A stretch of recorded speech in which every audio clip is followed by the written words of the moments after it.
Okay. I'd like to call to order the November 13th, 2023 Board of Trustees meeting. We have full attendance by the board and a lot on the agenda. Thank you for participating. The first order of business is public participation. I think we have some public participation. Okay. So want to come up to the seat here, or you can just stand there? What would you like me to do? Up to you. I'll stand ready. Okay. Okay. Thank you for taking time for us to speak to you this evening. We represent the town of Bethlehem Historical Association. My name is Karen Beck. I'm currently a trustee, chair of the trustees, and with me tonight is Bill Katzer, who is our town historian and on our board. We're here to advocate for the inclusion of a secure designated area for local history in your upcoming plans. Now, we're referring to research materials that are right here in the building, but in particular, our primary source material that is currently stored in the Cedar Hill Schoolhouse Museum, which you may know is housed in what was a one-room schoolhouse built in 1859.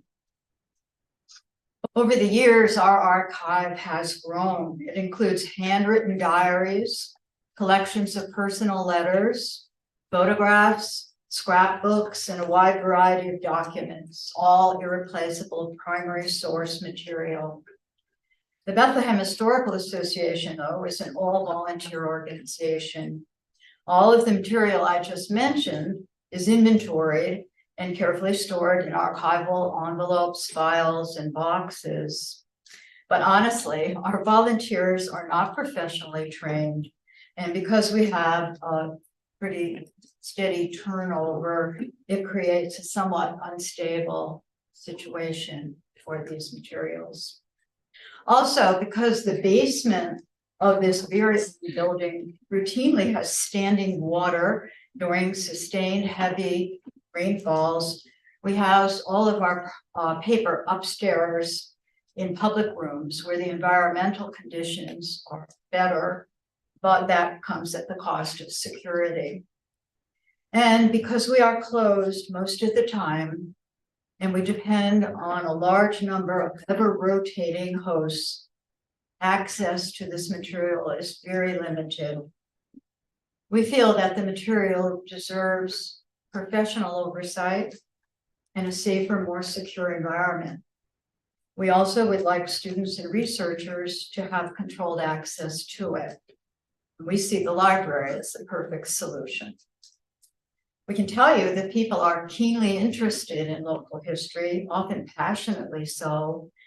Witness the large number of those who are vying for seats to hear our talks that are scheduled in your community room. We also have about, I would say it's usually between 250 and 300 visitors come to the museum every year, and we're only open 2 hours a week, 9 months in the year, and also maybe 2 or 3 special events. So we do recognize the many pressures on you to respond to demands of today's modern world, but we believe local history is always relevant, and it provides many opportunities to engage all age groups. So it's our hope that we might collaboratively plan for the future of our archival resources. And we thank you for listening to us, and we invite you to visit us at the museum to actually see. Mark came down and Jeff recently. We know that you all have different schedules. We're happy to accommodate you. We're currently closed on Sundays, but we're always ready to open the doors. One of our trustees. Great, thank you. Thanks. So, Okay, thanks. Thank you. Any other public participation? Sure. Yeah. Go ahead. Hi, I'm Caroline Brigatella. Thank you so much for coming. When you say collaborate, Yes. what do you have in mind in terms of collaboration? Obviously, I understand that you would like a place for the materials at the library and a dedicated space as part of our new project, but what do you envision otherwise as part of the collaboration in terms of getting to that point? I don't know exactly at this point. I guess what we're thinking of is we have the material, we're familiar with it, and we'd be happy to work with the library and not just drop it off.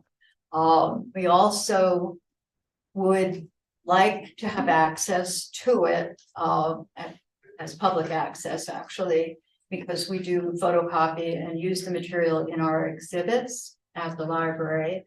So having that privilege would be appreciated. Beyond that, can you think of anything that would be pertinent in that respect? I can't really add much to what Karen had said just now. But I would just, in terms of collaboration, what the Historical Association can offer. And your question is about leading up to like a hypothetical creation of a historic, like a local history room. Yeah, yes, and to help you with your question, let me be somewhat more precise. Are you also offering, as part of that collaboration, a collaborative effort in getting out the word about the funding for this and contributing to that and participating in that type of process? Yeah, Absolutely, Yeah. yeah. Mhm. Thank you very much. Thank you. So hi, Michelle Walsh. I also have a question that somewhat dovetails what Carolyn just asked. I'm wondering, are you envisioning a room that's open to the public where the public can access these documents? Or is it more storage for the documents that you can access, but not the general public? No, I would, well, just my own personal thing and from talking to others, what we would envision, we like the idea of it being secure, I guess, for the obvious reasons that it needs to be. But, and I don't know what the library's capabilities are as far as having it available. I'm guessing it may be limited hours that you do in Albany, in the Fort Orange room that's not open all the hours that the library is open. So there's some control for that. So it sounds like But you that are would be envisioning a open to room. the public.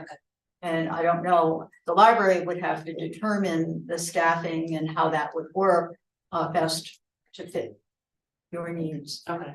But yes, definitely the public access is an important aspect of it because it's not happening now.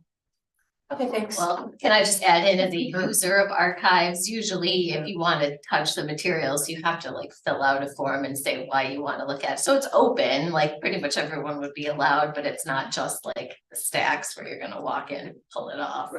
Right. Yeah. It would just follow basic procedures that are, I think pretty standard. That's my guess. But it would have staffing implications, is what I'm saying. Yeah, that's. Yes, yeah, for that's staffing and okay. building. There'd be Yeah. there'd be library staff involved. That's, I assume. I would think so. I mean, I don't know. well, what what's the library- how does you have archival material, local history materials right now? And so Right. in the manner that that's accessible to the public, I think we would envision these resources being accessible in the same way, in the same manner. You would pull the shots on that. Okay, thank you. Any other questions, comments, concerns? Okay, any other public participation? Okay, thanks. Moving on to the annual audit presentation.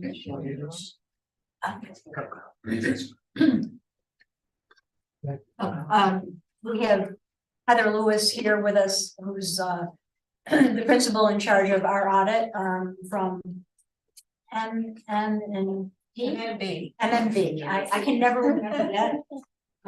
Marvin and Company merged with another CPA firm, and I just never remember the name. Thank you for coming, Heather. We appreciate it, and she's going to talk about the financial statements. Yes. Okay, so everyone should have a copy. They are in draft form because we're just waiting on some legal response to return back, and once we receive those, we're able to issue everything in final. So everything that you're looking at should be, for all intents and purposes, a completed review, completed on our end, completed on management's end. So I was just gonna kind of go through the financial statements with you. Page 1 goes through our audit report. So this is the larger document here. I can go through that part first.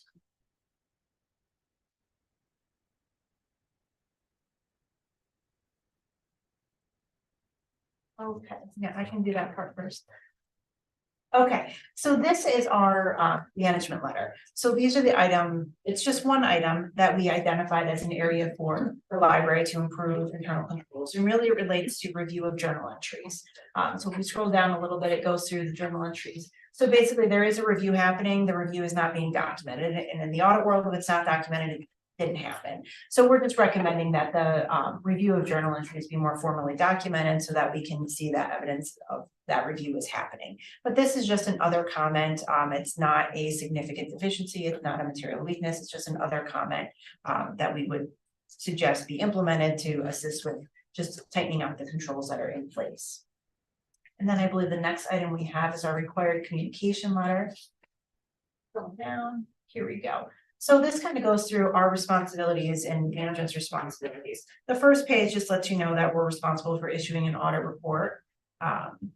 And that we have a certain plan, scope, and timing that we go through. So we can go right on to the next page.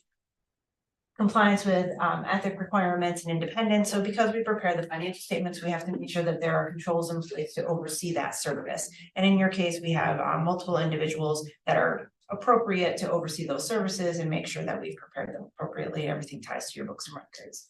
Significant risks identified. So this is just the fact that the library exists, that there are these risks that are here, not anything unique to the organization, but it relates to management override of internal controls and revenue recognition. Those are always two risks, and we just have to plan our audit appropriately.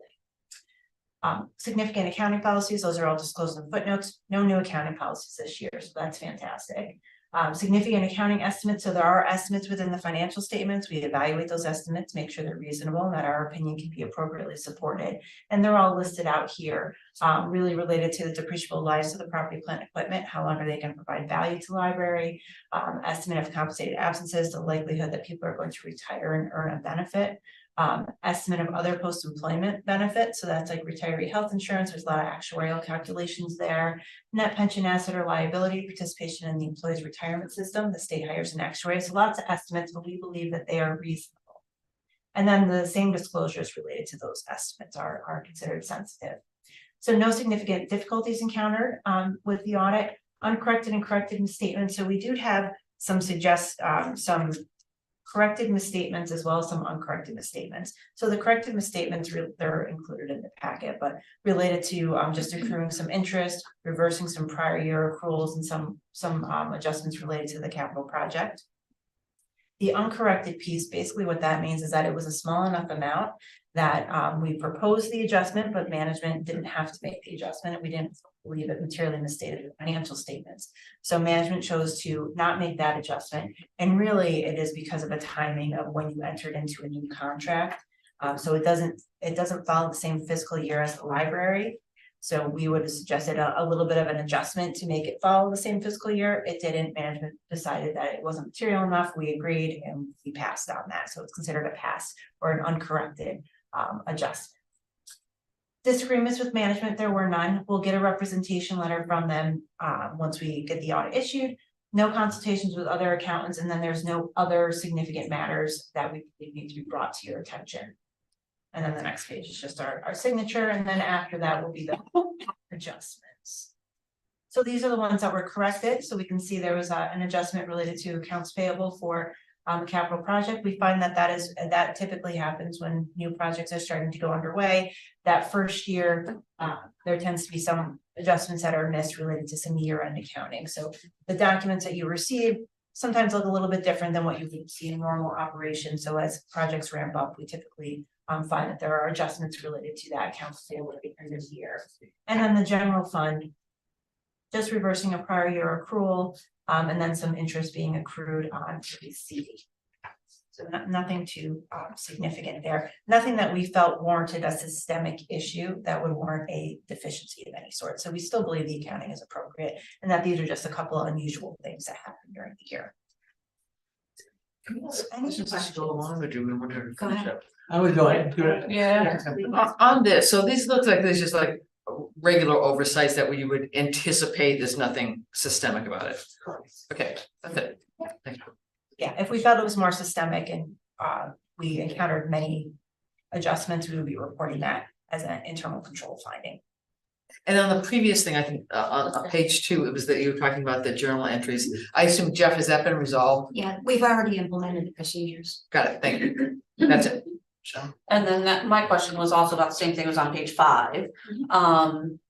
About the journal entries. Jeff, would you mind scrolling back just so I could read what it said? It says something like significant risks identified. Yes. But, and I realize this is the first time we're working with your company, so in my tenure on the board, it hasn't been identified in the past. And you yourself just mentioned and said that it's not a significant deficiency. So I'm just wondering for optics, why we're using the word significant risks identified rather than identifiable risks or some other wording. Really, it's just a function of standard communication. So the reason it would have been reported previously is because there's a change in auditing standards. So that change requires us now to communicate in writing rather than just verbally communicate in writing with those charged with governance where the risks are of the organization. So it's really just a function of the required language that we have to use, not anything specific to your organization.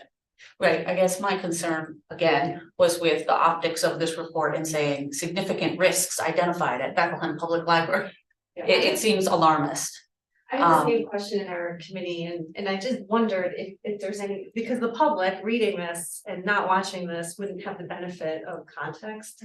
Is there any, and I know there's very standard practices, but is there any way to add a little bit of explanation that this is just standard or what you said earlier that the library being the entity that we are, these risks are in existence. Just wondering if not in this letter, in the other letter, whichever one maybe have a little more flexibility. If there's just something to say to the public, this is not an actual significant risk for us because there's something inherent about this library that we're doing.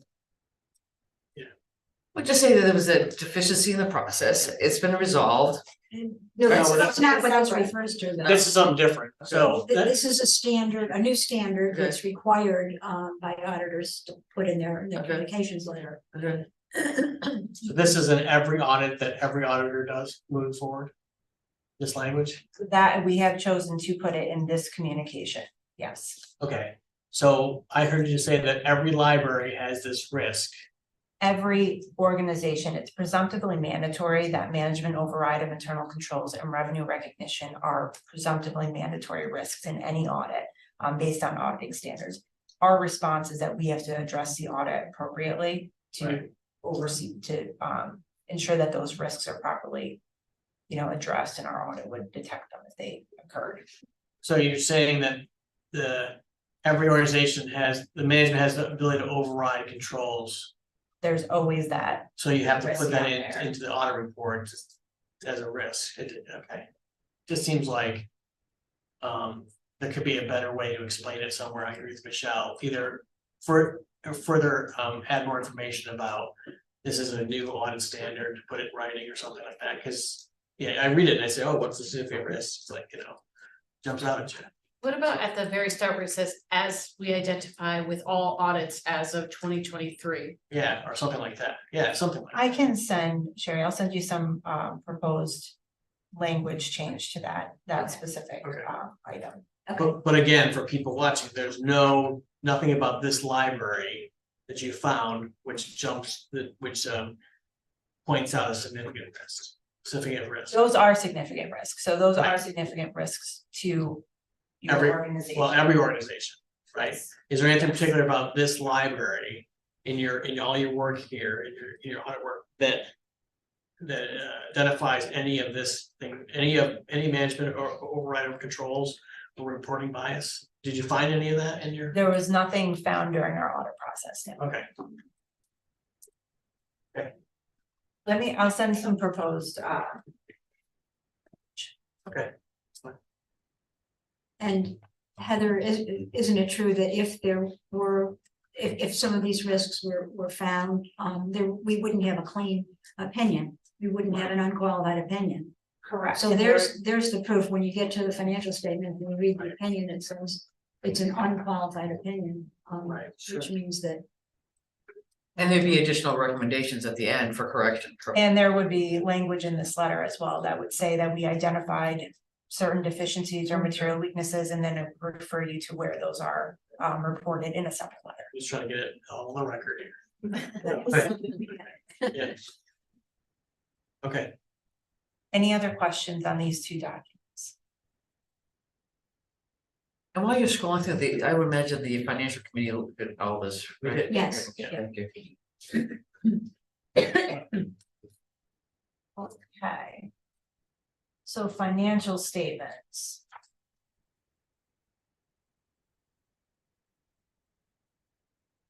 A little more, Jeff. Keep going. keep going. There you go. So audit report.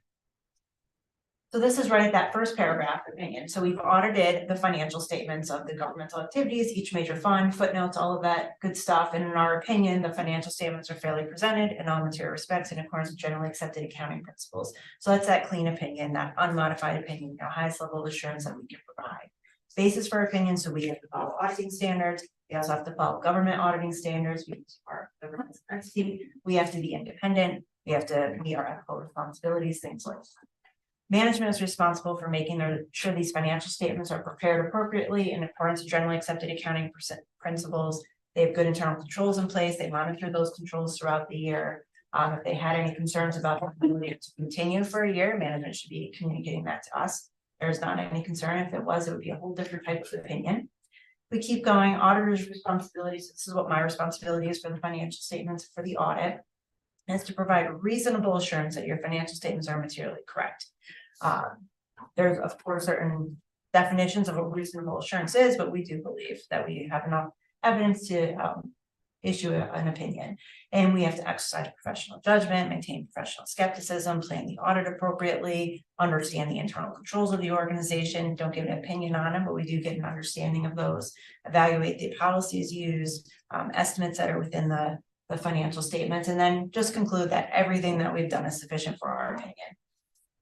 So then required supplemental information. So there are certain schedules that the standards required to be in here. Those are just included. We don't give any opinion on them. And that's just standard. Other reporting. So we'll go through the government auditing standards report. This just lets you know it's important to look at that report when you're looking at the audit of the organization. So the next section is really management discussion and analysis, which I wasn't going to go through. So if we get to the first page of the financial statements themselves.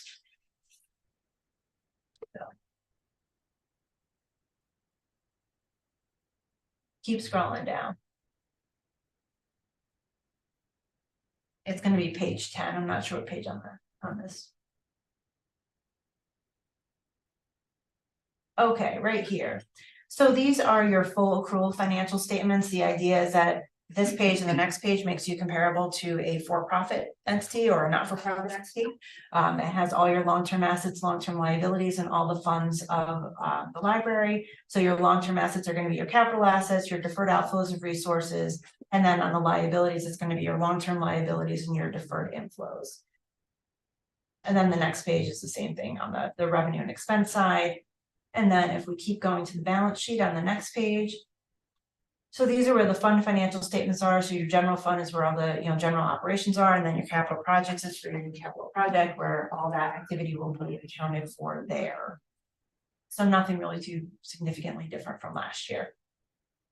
Go ahead and keep scrolling. If we want to go down a little bit more.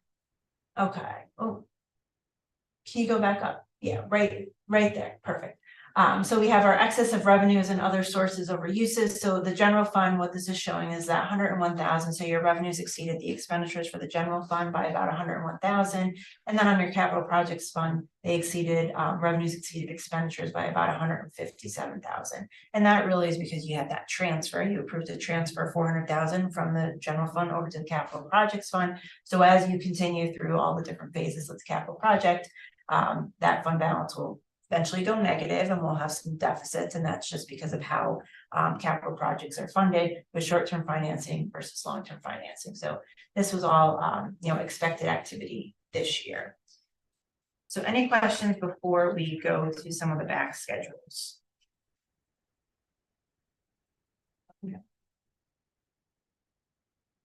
So then if we want to scroll to page 37 of the PDF itself, so. Well, this will be your other post-employment benefit liability schedule. So this is the library share of retiree health insurance. It'll be past all this because it's page 37 of the PDF. So this is your specific actuarial determination. Yeah, one more page. Actuarial determination of what your post-employment benefit liability would be. So if the library were to close as of June 30th, what would your share for your retiree health insurance be? And that ending number of the 2.1 million, you can see it went from 2.112 million to 2.110 million. So not a big change once you have all the inputs and outputs. But this is recorded as a liability on the long-term financial statements. It's not something that is budgeted for other than on an annual basis. So it's important to just understand that what that information is, and that it's not really a true liability in the sense that you can't put money aside for it. It's going to change and fluctuate as the population changes and fluctuate that lives here. And then on the next page, this is a net pension liability related to your participation in the employee's retirement system.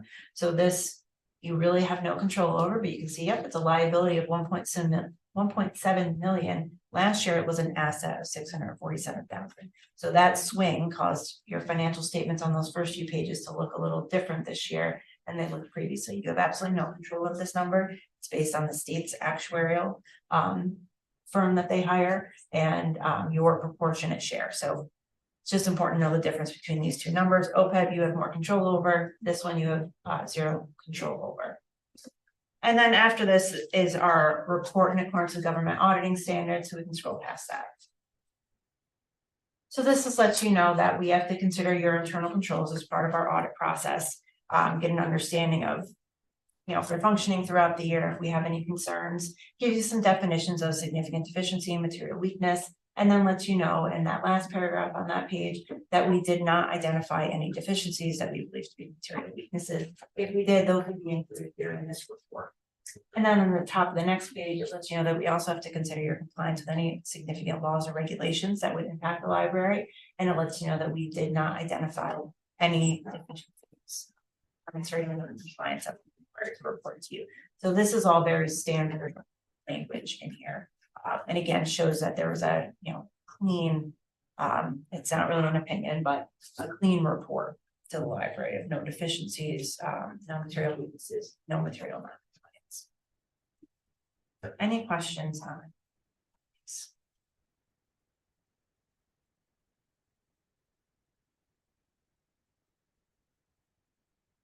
Okay, thank you. Thank you. Thank you.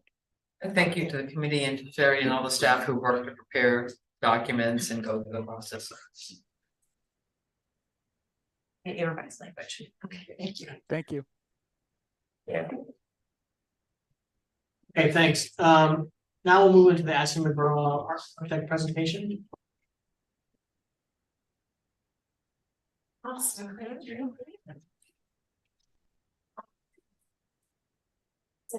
Stand over here. So I'm Suzanne Angrano with Ashland McGraw Architects. With me, I have Albert Eller. He's our senior project architect for your project, and then David Layton with Sage Engineering. And we might be joined at some point by our cost estimator if they're able to log on. So tonight we have quite a great presentation. Okay, share screen. And select your presentation. Seeing Okay. I may have to co-share the screen. Yeah, Jeff, you have to co-share the screen. You have to make her the host or co-host.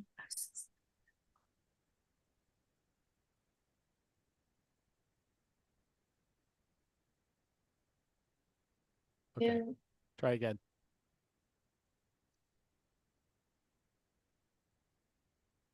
Jeff, you see that okay? I can. Thank you. Okay, so tonight is what we're calling the schematic design update, but it's the final presentation as part of the schematic design phase. As a refresher, schematic design is kind of the first phase, and then we have design development, construction documents, and then we'll move into construction. So finalizing this phase still means that we have lots of time to receive comments, make adjustments, refine design ideas, look at developing more detail as we move forward. This milestone is a good place to have a conversation around cost and nail down scope, but still know that there's time to make revisions. So tonight we're gonna kind of do a little bit of a recap on visioning, which is what we've been talking about in terms of the purpose and the whys around the project. Then a design update on floor plans and some updated renderings of the exterior design. Just a reminder on the communications plan, and then we'll talk about some next steps and what to expect, but then a conversation around cost and options for the HVAC system. So a visioning recap, it's really about the whys in terms of, you know, where did this project come from? Where is the scope leading in terms of what you all are looking to resolve? So I believe there's 5. The first one is that it addresses outdated and aging components of the library facility. So the items under there are kind of just some more detail, but the last update was 50 years ago. The mezzanine level is really not well suited for the staff that are currently in it. Also not for any other use at this time. And there's some asbestos in the building, not a lot, but it does make it prohibitive to do some other renovations that are needed or upgrades that are needed. So this project would be looking to address that. Also to add in demand spaces for library users. Patrons are routinely turned away from events, especially if one is outside and moved inside due to weather. There's just not enough space in here for community events. And also to improve the performance of the spaces. So this space and your adjacent community room are not really suitable for all of the events that you have, all the great programming that you have. Also in-demand collection space and to improve the library function. So as this library is the highest circulation in the Upper Hudson library system, means that there's things that you want to be growing and don't have the room to. So children's offerings, teen offerings, curbside pickup, and then expanding staff space so that your staff can really do their job for addressing the patron needs and that sort of thing. They're doing what they can with the space they have, but it's not adequate at this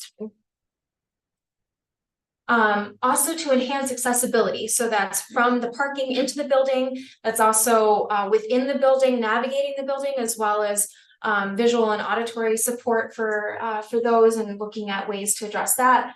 Safety through the parking area, reducing the travel distance between the parking and the main entry. And then also just improving the sense of arrival and welcoming aspects of the library. And lastly, to enhance the library's environmental sustainability footprint. So looking at things like increasing energy efficiency and operational savings, which we'll touch on tonight, updating the green space that's around the library and having that park-like feel, and to modernize the site to improve the library as a good neighbor. Any comments or questions on those? Been seeing those, just like to keep those. So kind of summarizing all of that in terms of what is the purpose of the project in an aspirational sense. It's to position the Bethlehem Public Library as a community resource that is accessible to all, offering modern programming in a mindful environment that is nestled within the fabric of your community, designed in a way that's welcoming, simple to navigate, modern, and adaptable to a variety of programs, both inside the library and throughout the site, and optimize the library so that both patrons and staff have cohesive environments to suit their evolving needs and to support the next generation of collaboration, discovery, and learning. So I won't read through all of these. This is again something that we like to kind of keep up to date on and remind people of, but critical success in terms of what the library is looking to do with this project. And so kind of repeat some of the whys, some of the purpose statement, but different ways to look at it. And this is starting to get a little bit more detailed. We've talked a couple different times about the second statement there in terms of that safe space and resource for community. So I think we're nailed down on that language, but how the library project will be successful or imagined to be successful. Okay, design update. So this is the site plan in terms of the showing where the library is existing. So that's the lighter orange. And then the additions are the darker orange, and then modifications to the site. We still are receiving comments on in terms of you know, is it the right amount of parking? Is it the right amount of green space? I think we're at a good place in terms of understanding costs related to this revised layout for parking and site. And as we get more into programming of exterior programming space and things like that, we can refine that and continue in design development for that. Well, let me back up. Got one. Also, a big part of the design rationale here is that the Delaware Avenue and kind of coming around to Borthwick, and currently the entry point is here and pretty much hidden behind where some of the service entry points are, and the travel distance is longer. A big design driver for this addition is showing what we're calling a split the middle, so creating the addition up the middle of the screen here through the site, so that the entry point and that visibility and kind of vibrancy of the library is more visible from Borthwick, and providing a better entry point and visibility for the entire library. So diving into the floor plan, so you've been seeing this shape, and we've just developed more detail around exactly how the program lays out. So the stack layout and things like that that you're seeing here is confirmed to fit what you currently have in the library, as well as some modifications based on the library staff desires for adding circulation space, as well as in some places where that's not as needed. So we'll continue to test that as we go through more detailed programming moving forward. But as of now, we can say that the space allocated for each section fits the programming and stack space. One of the areas which is on the next screen that's kind of come up a couple times is the children's and teen library area. So I'll review that in a little bit more detail. But coming in on the yellow area, having the larger community room space there. So it can be 3 medium-sized rooms, or a large room and a medium size, or up to 4 smaller spaces. So a lot of flexibility there in terms of space that can be provided for community programming, as well as library programming, and that flexibility with operable partitions, so that that can really adjust as the programs need. And then coming in, the gray zone is the main library area there. One of the things that we've heard time and time again is making sure that it's very known that this is a library. So a lot of the stack space and kind of entry points with the circulation and reference desk here are front and center, that this is the entry to the library. And then moving through the library, this area here is where, right there in the middle, is where the existing reference desk is, with the skylight there. So that will become sort of this living room area. There'll be staffs kind of intermixed with that, but an area for reading, studying, that sort of thing. And then the stacks, so nonfiction, fiction, periodicals, and all the other sections that you have distributed around, as well as a lot of tutoring space, smaller meeting rooms. I think you currently have 4, and this shows 12. So that's a need that the library has recognized and is looking to increase for the community. Then the red, like I said, is the children and teen area. So I'll describe that more on the next slide. Maintenance in purple, and then the 2 staff areas. So some of the more patron facing staff up on the right side of the screen, and then some of the staff that more manage the internal systems and working of the library on the other side. So a little bit zoomed in on the teen area here and children's area. So teen area is in the lighter red, and then the children's area in the darker red. I'll point out one of the things that we're looking at providing is that each of those 2 areas has an enclosed space. So for teen, that would be maybe there's an event or SAT prep, or a lot of different diverse activities that teens might need. Having a designated space that can also either be quiet and private on the inside, or is shielding noise from the rest of the library. And then for the children's library, we're calling it children's crafts, but it's a space where the children can be a little bit messier, a little bit louder, and have programs that are supported specifically for children events. Then the rest of the open area is all of the stack area kind of distributed with some seating, lounges for homework tables, things like that, as well as an open play space in the back that can double as kind of a reading area, reading zone. So you see some story steps there. Again, that's kind of a placeholder. We'll get into more on exactly if that's the right fit or not. Then some numbers on the left side of the screen for comparison. So the existing children's library, which is all in open space, is approximately 4,340 square feet. The proposed open space is 4,660 square feet. And then you have the additional space of the craft space, some storage, dedicated family toilet room area that's nice for children, and lactation room.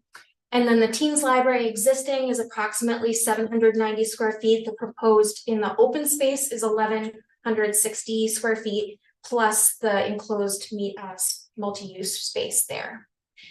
So I think there's been a lot of comments just wanting to verify what is the space, does it fit? We can continue to refine that as needed, but wanted to make sure we're very specific on these numbers. I did wonder, it doesn't look too, or is this any different than what we saw at the last meeting? Yes. It is. So the layout in terms of where the rooms are is the same. And then what you're seeing in terms of how the stacks and furniture are distributed is different. And that was to confirm that everything fit. Previously, it was a little bit more of a conceptual placeholder. And this reflects exactly what the stack count was provided by your staff. Gotcha. Okay, so the storage is 150 square feet, 10 by 15. It seems very, very small. Did the children's librarians have any input on storage space? We have not vetted this with them yet. I think that'll be part of our next steps. In terms of what we're looking to provide, part of it is replicating some of the things that are known that you have now. So for instance, the storage room that's in the room opposite from where we're sitting now. And some of it, this is a little bit of a new environment. So testing, we don't necessarily want to redo what you have now because it doesn't quite work exactly right. So want to make sure that whatever we provide is correct. So some of our next steps would be to walk through this exactly like a day in the life of your programming and see how that works. And if we need to adjust that, we can. Also that this is storage as in a room, but sometimes really efficient storage can be wall storage. So for instance, we, as a placeholder, we're showing some tall storage cabinets. Maybe it's a counter with sinks, things like that. So there would be more storage in the space. Sometimes a storage closet becomes not as efficient in terms of storage space. Okay, thank you. I have a question. I know that some people have raised a concern that there's not enough open play space, and I was one who said, like, don't make it a playground. But if people are still concerned, I'm interested in folks with younger kids about the open play space, more kind of flexible, could you make that craft space a flexible space, not necessarily movable walls, but not the whole thing, but the other one that has like dividing the community room up. But could that be still a craft space that could be disassembled wall wise to open that up? And I'm not sure, Jeff, if that I know I emailed you about that after the last discussion with Ashley McGraw, if that's even desirable, but is it even possible? Sure. I mean, I think we'd want a little bit more understanding on what that exactly means. Is it an operable wall? Is it just that there's more doors? Is it not a non-permanent wall? For acoustic purposes, we would probably recommend a permanent wall that just has opening ability. So anything's possible, and we could look at how to better connect those two spaces for a larger event or for more placement. So if there's not a program allocated in here that children feel free to go in and out between. Yeah, I was wondering if you could kind of open that up someplace. I think seeing it like this, I do feel a lot better and knowing that space is flexible, because right now, like, I mean, I have a kid, we haven't been in that room since he was young enough to do story time. So having those spaces connected, I think is an improvement, and I think we'll meet the demand that people are looking for that additional play. I do think the play space is important and fun, and it's an attractive thing for people in addition to the book. So I think this is really, really helpful.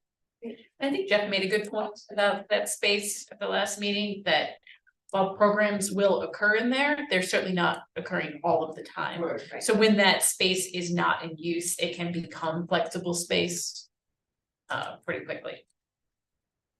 Yeah, and we can look to outfit it with furniture that is more inviting of some of the play or comfortable aspects in addition to the messy crafts. So, you know, as we get more into that, we can look at exactly what that furniture is too. And Jeff, I think we just explore with your staff, you know, does that create more of a hassle than not, you know, saying, well, why is that closed off today? Is because you have a program. I mean, just the overall, all the dynamics associated with that. But I thought if you had flexible walls there, at least you have the possibility to increase the space that people have said they wanted and needed. Yeah, I'm excited to talk about this with the staff on Staff Development Day. I think this is going to be an important part of that discussion. We've never had a room like this. I know lots of libraries do, and then how it gets used, we have to talk through, and what's our culture, what are our operations. So I think it's an incredibly good thing, and I think we just have to decide how to implement it.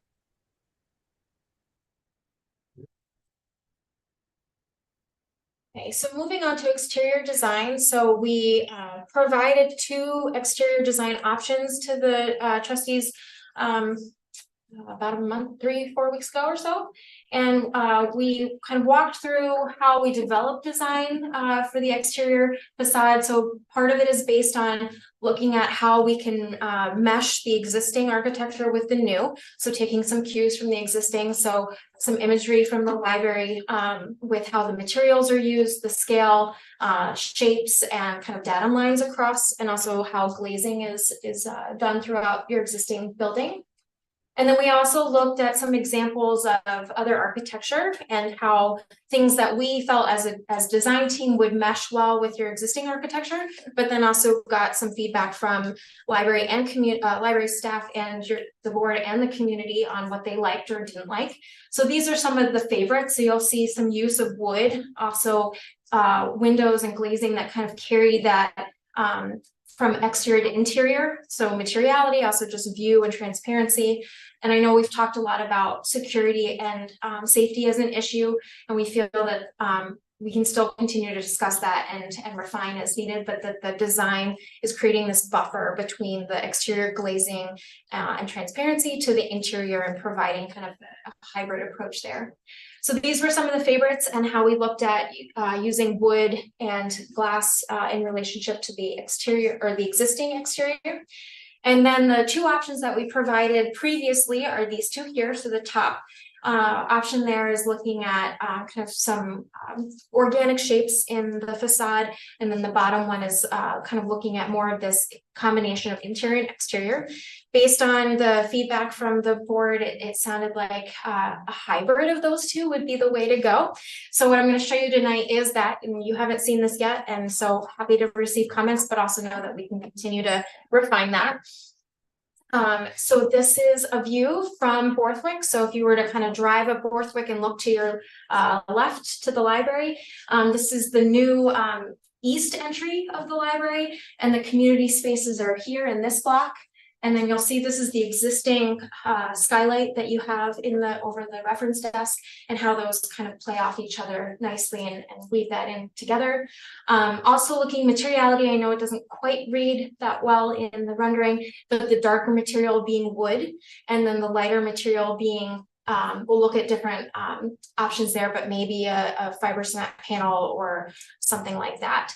So to bring coloring from the brick and the other material around the library and kind of fusing those together. And then as you come around, so if you were to go through the parking lot and look left, this is the side you would see. So the kind of longer broad side of the library addition, where the community spaces, there's the larger block here and the smaller block on the right side.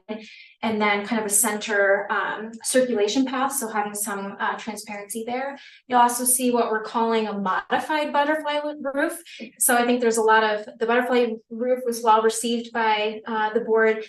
For cost purposes, we've detached them, which makes it a more cost-effective structural system, but keeps that kind of language. You'll also see another difference was that the glazing at the top along the roof line was well received because it created this interior-exterior visibility into the space. So we've extended that. That was from option B, kind of put that into this hybrid option there. And then as you continue to come around, this is the west entry. So you have the community spaces on the left side and the children's library on the right side. So where that play area is what you see here through the glass. In terms of safety and security, we can play on it with different frit on the glass, or we can adjust the amount of glass, things like that. But you'll also then see how it carries this kind of organic swoop through all of the addition areas. Lastly, sort of at dusk, so this is coming back around to the other side. It's the corner between as you come off of Borthwick, and that if there's an event or programming, you'll see all of that activity in the building. So again, this is kind of our hybrid version based on the comments that we received last time from you all. So any comments or questions? So I don't know how to scale this is. I assume it's pretty close. It's still a one-story building, right? But the glass area looks about 4 stories tall. So I believe to the underside is 23 feet.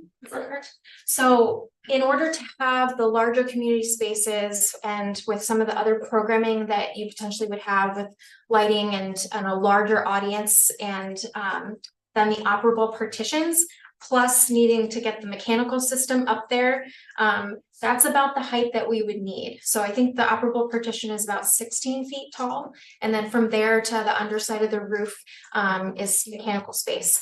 So I realize that it does look tall, but that is about what we would recommend for the programming and infrastructure needed to support those spaces. Suzanne, I think we brought it down a couple of feet from before. From last time. And if you look on the kind of how it relates, so we're pulling language from the skylight as well. So there is a precedence on the building for a height there. You just don't perceive it at the moment because it's kind of tucked back more. I'm just worried we're at the mercy of voters and that very large 4-story frontage. I just worry that people are going to think it's a glass castle and say that's unnecessary, they've overreached or overstepped, or so that's my concern.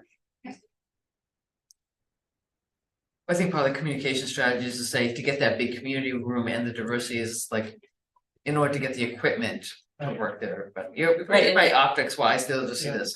Engineering wise, need to put things up on the roof, right? We're gonna have to get that message out there. Yeah. I mean, a standard floor to floor is around, I mean, these days with all the stuff that needs to go up there, you're looking in the 14-foot range. So it's about it's less than a 2-story high building. And that's just given the programming that's required by the community spaces. And you can also architecturally look at, how to scale that down. Can you kind of walk through the curbside? Sure. How that works? So going back one picture, maybe, or go to, yeah. So it might be best to show. So this is a pedestrian entry on this side, and the curbside pickup is a little bit further down. So I think the better view to show it is kind of off to this side here. So you'll see where this person is standing in the view is where that drive would be. So you kind of see it curving. So that window is the pickup or drop pickup window. A little bit like a bank teller type of situation. Yeah. I was excused for that meeting where you described discuss the facades, but my only concern is to somehow beyond shading that first part of visibility from the parking lot, I would put something there. All that This glass, part here. yeah, especially we're looking right into the children's play space. Oh, Yeah, that in particular, this one. I would not have that sightline there. You could put some other kind of material, so there could still be lots of light, but I would not have that open sightline from parking. For safety reasons.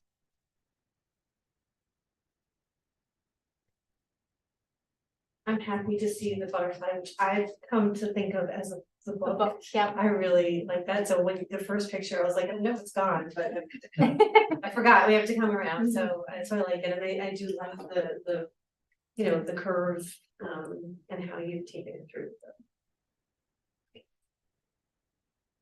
Suzanne, another thing that we brought from scheme B to A on this, from the parking area, we did some of the bump outs.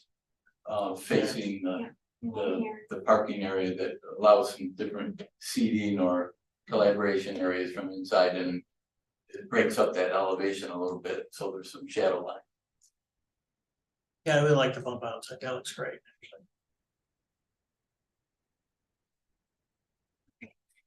So again, we'll continue to refine and study different things based on these comments as we move forward. Yeah. You have to go way back. When you first showed the footprint, I didn't realize you weren't gonna show the main library. Remember the one that had the gray and all the different, so can you go back to your slides where it showed the whole thing with all the different colors? That one. So does the main library now, see how it extends down, I'm gonna say this floor, that's the current children's area, is that correct? So the current children's area is here. Yeah, so that extends now into that area. Yes. Right, okay, thank you, that was my only question. Yeah, so right now the views that you saw are all of the new addition piece because of kind of how we're tying the old and the new together. And as we proceed with more design, you'll see designs of renderings of the interior. Just that'll next phase, yeah.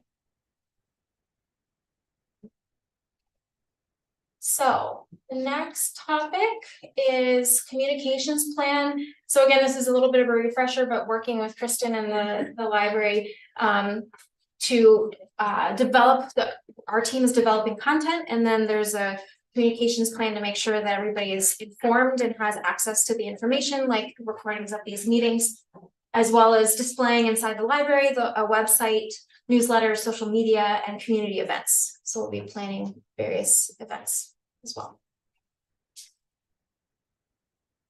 In terms of overall next steps, so we'll be looking at planning for the bond vote and what needs to happen for that, as well as ongoing community outreach. And then the most initial next step is really determining the project cost and completing schematic design. So we have all of the documentation that we've produced thus far that we'll be turning over this week. And we'll continue to have conversations on the cost, which will start tonight, and then proceed with design development. Okay, so cost and the HVAC options is next. So I'm going to show a summary of the cost for the project, as well as some ideas for either add, which means add that cost to the overall cost, as well as deduct. So value engineering ideas that we have. So you would subtract that from the cost. And then there are 3 HVAC options. So David is going to walk you through those and answer any questions related to that. So the overall, oh, it cuts off at the top. Is there a way to get rid of that? Can't see the top. Can you like? Yeah, if you press escape, I think it'll show the whole screen. Yeah. It's a little small. Have it over to the right, we'll expand it, and that little slider. Just wanted to make sure you could see all of the notes. Okay, so the total for the construction cost, so this is on the building side, additions and renovations, hard construction costs prior to any additional kind of markups that have to happen based on when the project would happen, phasing, other things like that. We're looking at 16,262,669. dollars, and then for site is $2,741,538. And then the general conditions are some of those markups that I was talking about. So overhead and profit, general conditions, phasing, this will be a 2-phase project. Design and construction contingencies, bid contingencies, and escalation. And escalation is measured to the midpoint of construction, which as of now, we're looking at approximately summer of 26. So when you put all of that in there, that alone is about just under $11 million. So total construction cost is just under $30 million based on the design as of now and the cost estimate that we received. And I'll provide that cost estimate to you, which will have exactly that number. That's the total construction cost. Then there's all these other costs that you'll see under there. So the soft costs that we've been previously talking about to make sure that you were aware of is that there's furniture costs. So furnitures, fixtures, and equipment. So all this library stacks, new furniture to outfit the spaces. So we're looking at $1.9 million for that cost estimated. Previously, I think we showed 1.7, but given the increased square footage, kind of making sure that that's accounted for there. And the construction manager fees, we're anticipating approximately 3 to 4%. What you see there on that item is 4% of the construction cost. So those are the soft costs that we've been talking about for a while. The construction manager is one project delivery method that you can go. There are others. We would recommend a construction manager given the size and complexity of this project. There are other options that we can discuss. You might pay a little bit less for that method, but it's going to be a lot more challenging. So a construction manager knows how to get this project kind of through construction really smoothly. Then other soft costs. So this is a list of things that we wanted to make sure that either you were already aware of them, but just wanted to have them all on a list so that we can talk holistically about what the project costs are. The first several are already either paid for or accounted for. So the site survey was done way earlier this year. Hazmat design testing costs were done earlier this year. Energy efficiency options and modeling was completed recently. And then 2 geotechnical surveys, those were completed already. And then schematic design is the phase that we're in right now. So everything from there up has already been accounted for.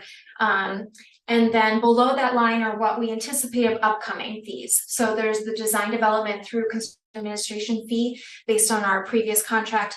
There's an asterisk there. That number will fluctuate based on where we land with the total construction cost.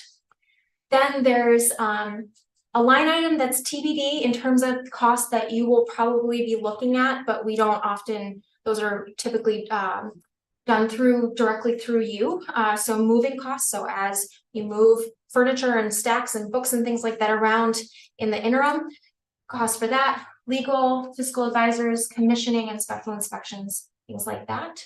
So we should look at what we can hold there, but wanted to have that on the list. Then there's SWIP preparation and inspection. We would anticipate about $30,000 for that.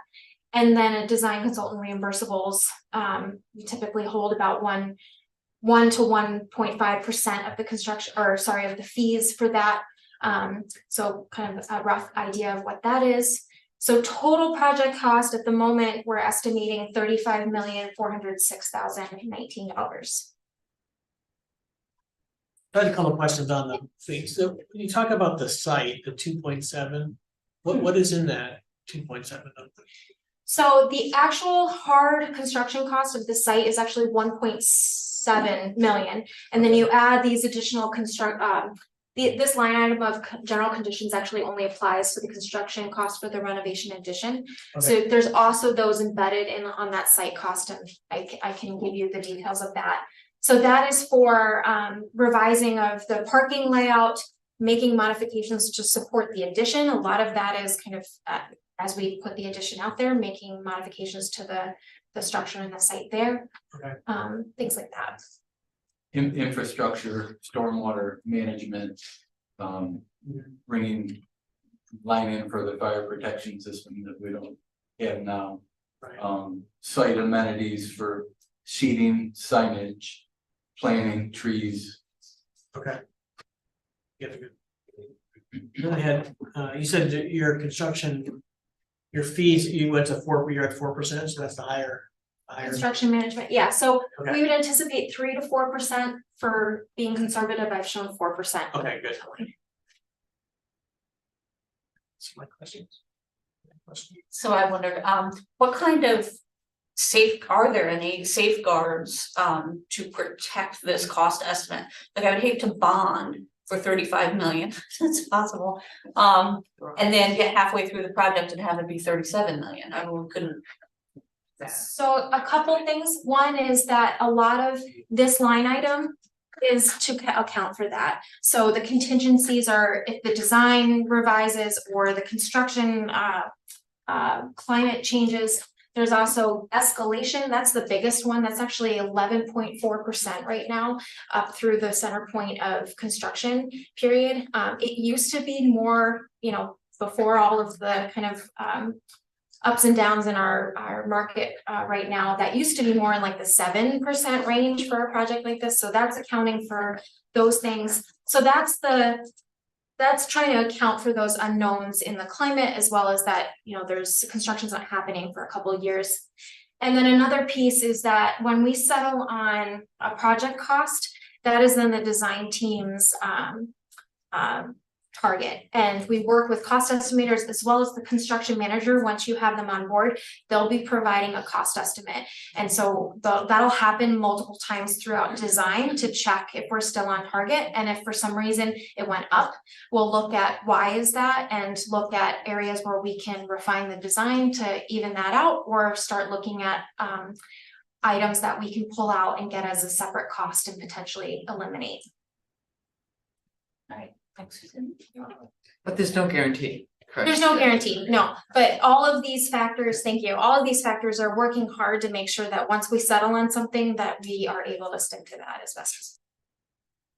Hey, Susan, the contingency budget also covers things that unexpected things, like let's say you find asbestos somewhere else and it has to be abated, that comes out of the contingency budget, correct? Yeah, and the construction contingency also accounts for change orders, things like that, of the unforeseen things that come up. In the number that we see here, almost 11 million beyond the construction initial cost. The overhead and profit in the general conditions, I think that's about 15%. But there's, for the design contingency right now, I think we're carrying about 10%. And then the bid contingency is another 5%. And escalation's another 11+%. So there's a lot of money in there during the design phases to protect us from being under budget on a referendum vote. We hope that as we get through design development, that that design contingency number can come down. And that money really protects us with the construction contingency later.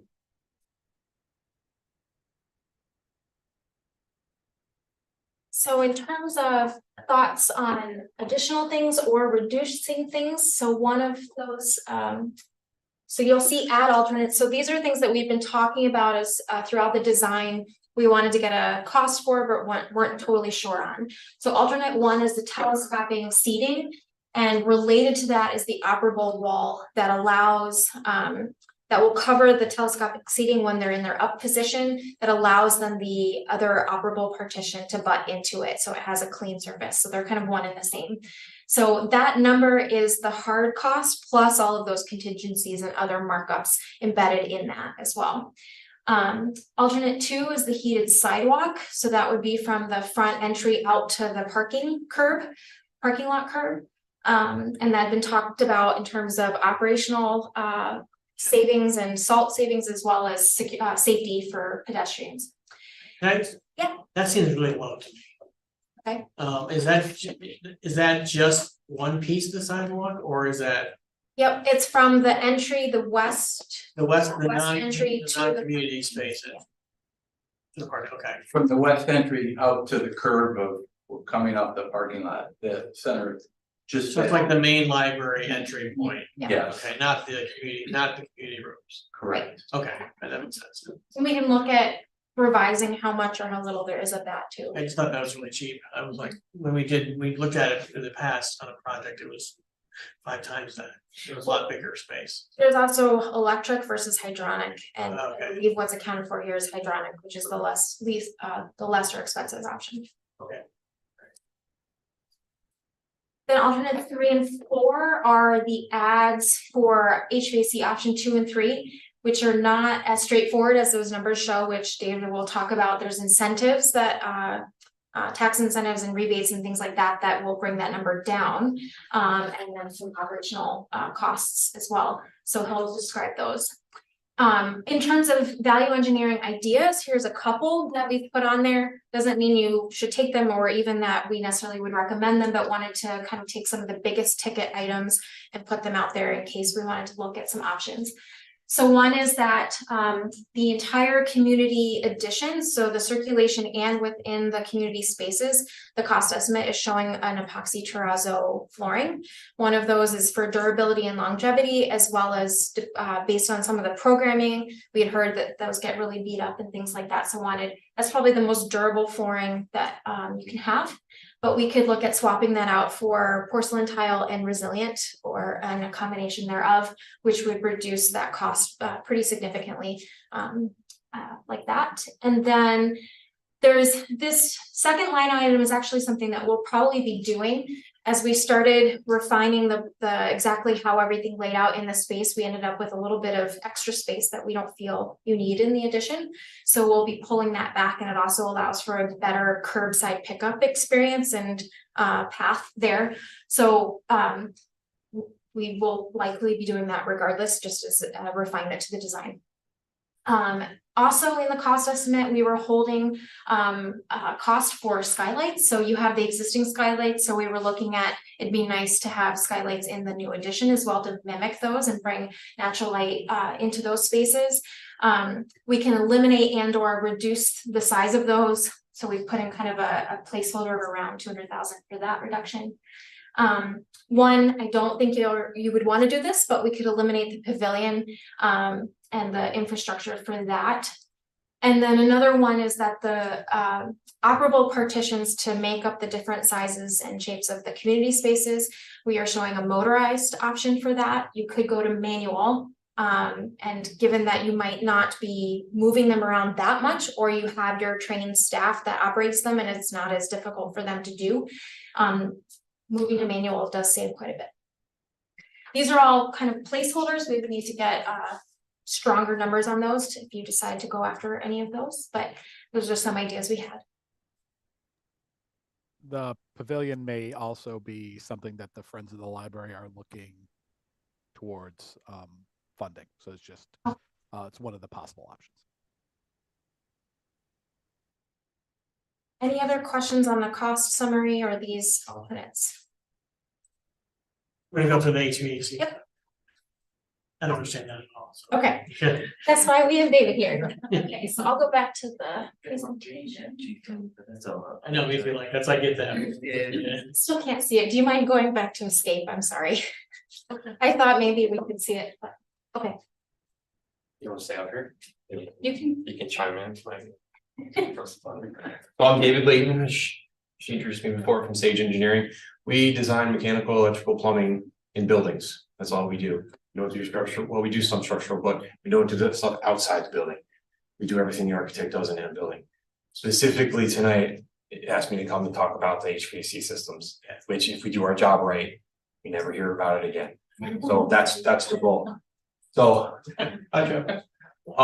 so we evaluated 3 options. Basically, the idea was, what can we do to be greener? And if everyone's reads the news here and see what the governor says, we are looking for decarbonization is the big word everyone says now. Electrification is the other one. So back to electrifying all of our buildings and getting rid of carbon burning appliances in our homes and our stoves, and as well as commercial buildings. So the state buildings in particular are moving toward all of it, and with new buildings, the intent of the state is to in the future almost all new buildings will be required to be electrified versus use electric for heating and cooling.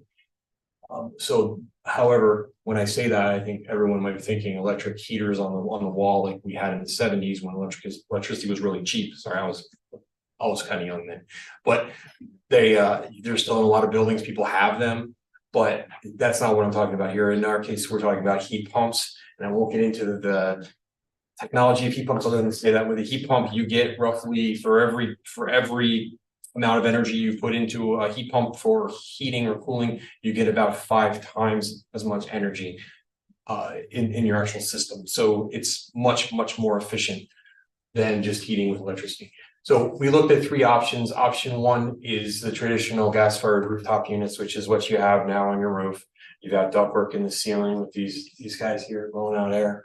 You have it zoned to some degree. I know you've got issues with some of the spaces now on how it's zoned, but we could fix that. But the idea in option 1 is it's the least expensive option. It's to reuse the units that are on the roof that were replaced in 2017, 2018. And to modify and replace a lot of the ductwork that's up in here, but essentially it would be very similar to what you have right now. It would use gas, not electricity to heat the building. Everything would be very similar to what you have now. The thing called energy use intensity, I mentioned just as a comparison between these options. When people talk about energy savings in a building, they talk about the energy use, the amount of energy that we use per square foot of the building. For a typical library, it's about 71 kilo-BTUs per square foot, but with this option, we're at 62.9, and you'll see that go down as I go through the more greener options. What it's saying is it's a measure that the whole world uses to determine the efficiency of a building. So this option, like I said, is what you have now, similar to what you see here. The next option, what's the best way to move to the next? Would this option have There you go. the new spaces heated by just an expansion of the current system, or there would be a new system that's the same as the one we have? We would use a new unit on the roof for the addition, and part of that is from the phasing standpoint, so that the addition could be built and have its own system that operates. Yeah. And you could occupy that, and then the space that's here now would use the existing units. Okay. So there'd be one new unit for that. The other option 2 is a water source heat pump, and in this scenario, we're putting in a well field. I call it a well field, but a geothermal well field. I'll show you in a minute where we were talking about doing that, but essentially we're drilling a lot of 50, 450 foot, 6-inch bores like you would if you had a well at your home. Probably not, but if something like that with the pipes running into the building, and all we're doing is using the ground, the constant temperature of the ground to exchange heat. So that is what you've probably seen commercials for geothermal. Most people have nowadays that for homes are going this way. Commercial buildings, it's the most energy efficient way we could go. This option 2 is simply everything I talked about in option 1, except we use geothermal as the heat source, not gas, not just the kind of electrical cooling that you have now. We use the well field, so it makes it more efficient. EUI goes down to 39.5. We did this, but we'll show you in a second. The costs were so high that it didn't really save any energy. As a matter of fact, it was a little less energy efficient than what you have in option 1. But we did it just because it's a very simple option, and we've done it in a couple libraries. But this one, option 3, is a more desirable option, and in this, we use heat pumps above the ceiling. Heat pumps, the thing in red, it's a big box. There would be about 30 of them above the ceiling. We have done this in multiple libraries. They can be very quiet. I think some of the concerns about having the equipment inside the building above that ceiling, the only thing between us and the equipment that has moving parts is the ceiling. So there are ways to make that quiet, and we've done that many times, and it's a pretty common thing to do in libraries. There are a lot of libraries in the Capital District that have heat pumps like this. But one thing obviously is all the equipment is here above the ceiling, below the roof, not on the roof.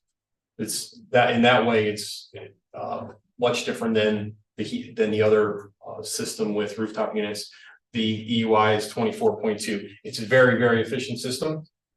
I'll show you some of the numbers in a minute, but in general, the geothermal field would be that whole area, which is part of the parking lot that was being renovated anyway. So you won't see any of the bores, you won't see any of the pipes, all of it is buried in the parking lot.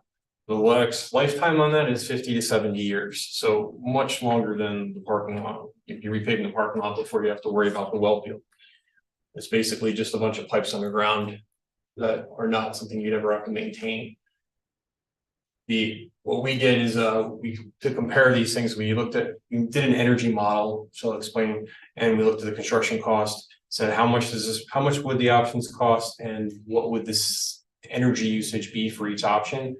And that energy model is done by some smarter engineers than me, who we hired, and they put in all the information that we give them for the walls and ceilings and the how much heat loss you have in the building.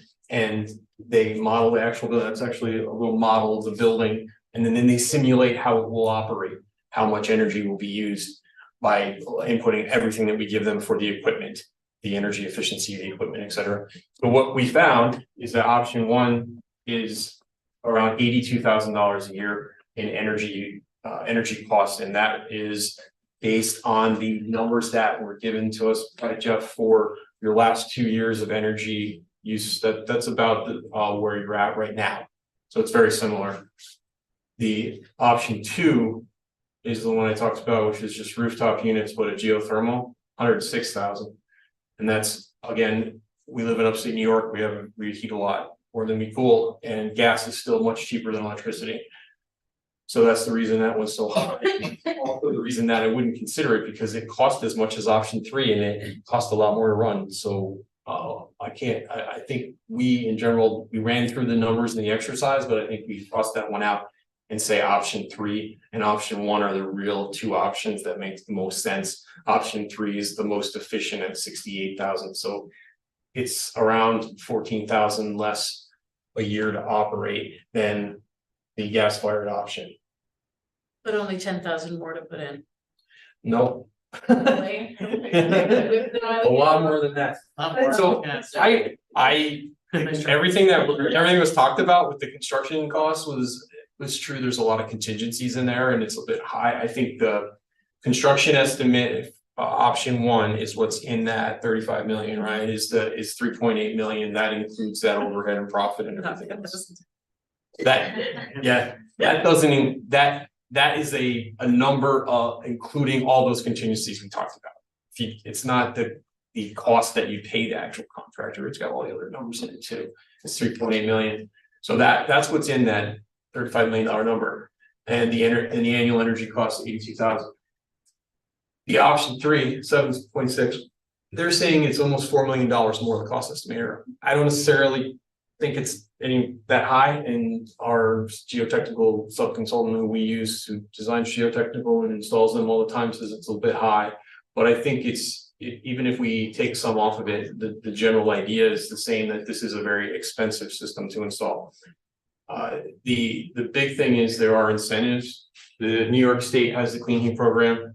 It says federal tax incentives, and however, if you're a non-taxpaying entity, even New York State, even a New York State agency or a library has the ability to get those same non-tax incentives on a direct pay basis. So they literally cut you a check, the federal government. That's via the Inflation Reduction Act that was passed last year. However, the Treasury Department has not completed the official form so that you can register that and figure out and be positive that you get the money.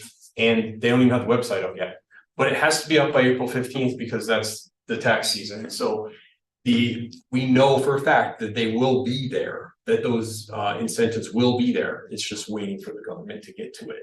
But 30% of the system cost, that means you can pay 30% of that number and get that 2.2 million back from the federal government. And the 150,000 from National Grid is a pretty cut and dry, so many dollars per ton of cooling. 150 is a reasonable estimate, but the 2.2 is a much bigger number to look at. And it could be even higher depending on some of the other things that are available. If all the equipment is made in the USA, it's another 10%, which is a lot of money if you can get it. So it's a matter of specifying the right equipment. But you can see for a difference of 1.5 million, basically, looking at the real net investment. Then you're saving 13.5 a year in energy costs, so that's a 105-year payback if you do a straight line, but that's not realistic. The folks who've done this in the past haven't necessarily done it to get an energy cost savings measure for their building. They've done it because they want it to be good for the environment. They want to reduce their carbon footprint. That's the reason it's done more than anything else.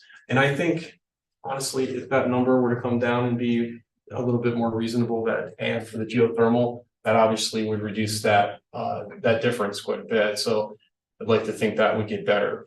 But like I said, even if that were to drop in half, almost a 50-year payback, it's still a very large number to consider. It's not as simple as I'd love to say at a 15-year payback.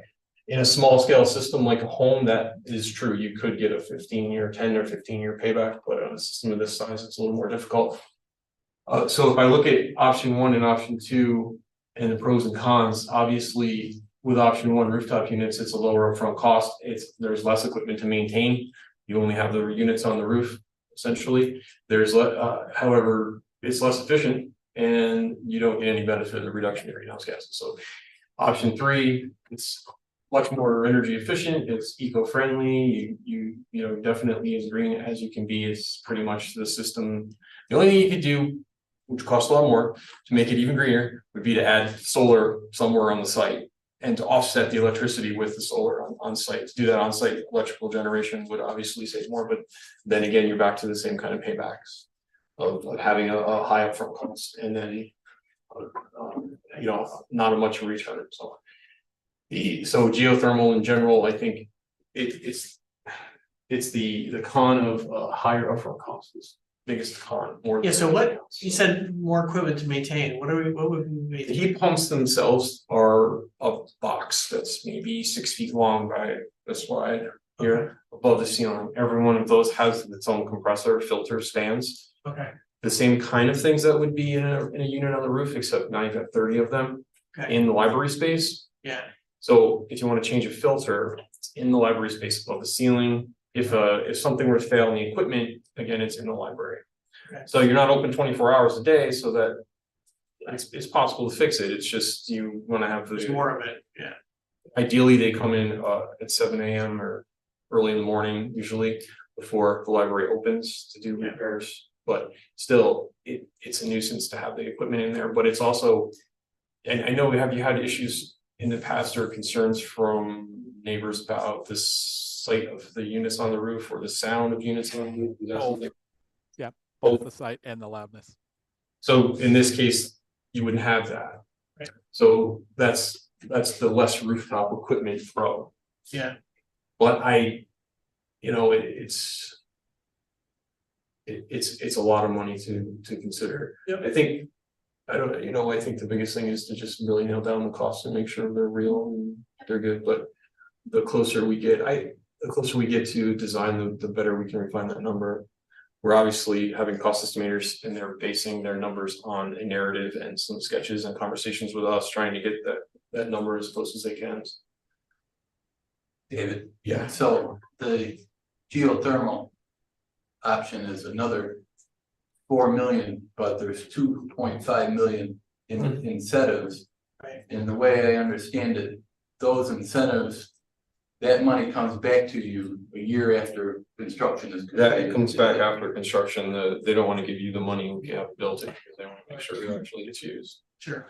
So you're carrying the 4 million for a bit, and then some of it was just short term. And the other thing I was gonna say is, so option 1, as David said, existing rooftop units, existing ductwork, new rooftop unit for the addition, and different zoning in the existing facility. So it's still ductwork, but different in better zoning. And option 2 and 3, as David said, 3 gets rid of the rooftop units, but more above ceiling. But really, in speaking with David, we're probably still okay with our heights of our building, even though the equipment is bigger than just the ductwork. We anticipate we're still good with the heights we have. Environmentally speaking, an EUI reduction from about 76 to 24 is quite significant. Yeah, Can you put solar panels on the roof? You could. Part of our project is a new roof as well to the existing facility, so that would be the time to do it. There are concerns when you need to replace a roof or repair the roof, then you're contending with all of that equipment. It is also costly, so you could, the 24 EUI is sort of net zero ready. You could, when you add the PV, make it more closer to net zero, but then you have all that extra upfront cost and potential maintenance. So we've done it. I'm sure you've done it. It's a great option, but you're weighing out pros and cons there. That's the next best thing to do to get to the zero. Solar. Sorry, I tried to make it as interesting as possible. thank you. We've done a lot of conversations about HVAC, and that was an interesting one, so thank you. Previous ones. So that's all we have for tonight. I think, as you all kind of digest some of those numbers. Yeah. If we can kind of get to a place of coming to a decision on what that cost should be. But even within that, so say you're not ready to make some of all of those decisions, we can still proceed with some of the project. And like we talked about, once we have a target of a total project cost, that's what we'll be working towards. So any other decisions will be kind of embedded in that. Great. When do you need that by? The decision on the construction cost. What's your absolute date?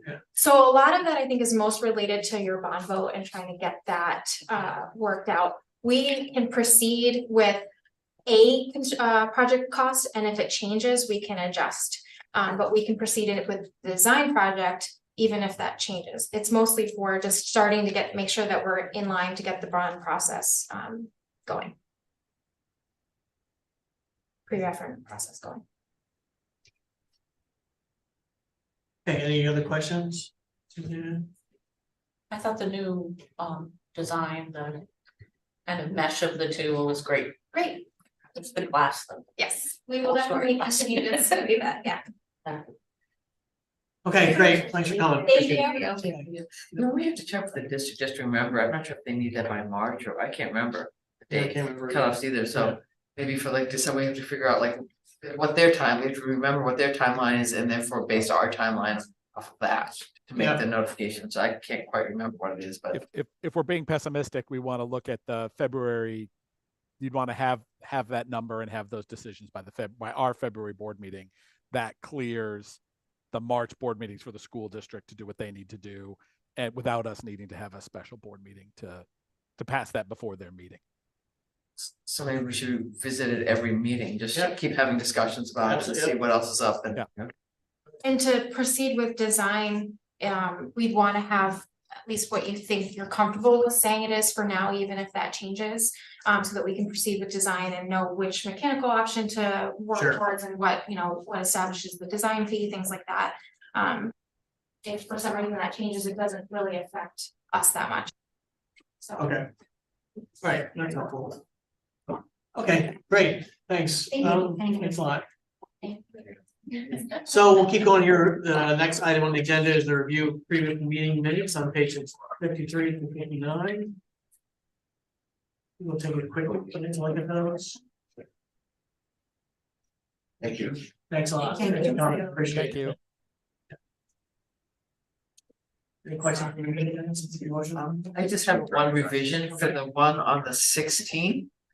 The meeting to discuss the architecture, it lists me as being present and I wasn't there. So just to revise that. I had a significant family event and I was excused, so I'm pretty sure it lists me as attending. Thanks, Romain. Okay. So I'll make a motion to accept the previous meeting's minutes. A second. All those, any question, all those in favor? Say aye, okay, now you need to do the second set. You can do the second set of meeting minutes. There's two sets in here, so. Did you meet both, Michelle, or? Sure, I'll make a motion to accept the other meeting minutes from last month. I'll second it. Any discussion, all in favor, give on your hands. Okay, motion carried, thank you very much. So that takes care of that, financial report. 6369. Okay, Jeff, do you wanna maybe scroll up to the actual, to the report, to the numbers? You want this one? Yeah, that one, that's good, that's good. So on the revenue side, we've received $3 million in tax revenues from the school district as of October 31st. But just last week, we received another 1.5 million, which includes most of the pilot payment. So once you'll see that in the next month's report, that's about 4.5 million of the 4.6 million in tax revenue. So by, as of now, actually, we've received, about 95% tax revenues. I think the timing from the school district is just a little different than what we're used to. I think, they've had some turnover in staff, they have some new people, and, we're working with them just to make sure we understand when to expect these payments and to make sure we get them.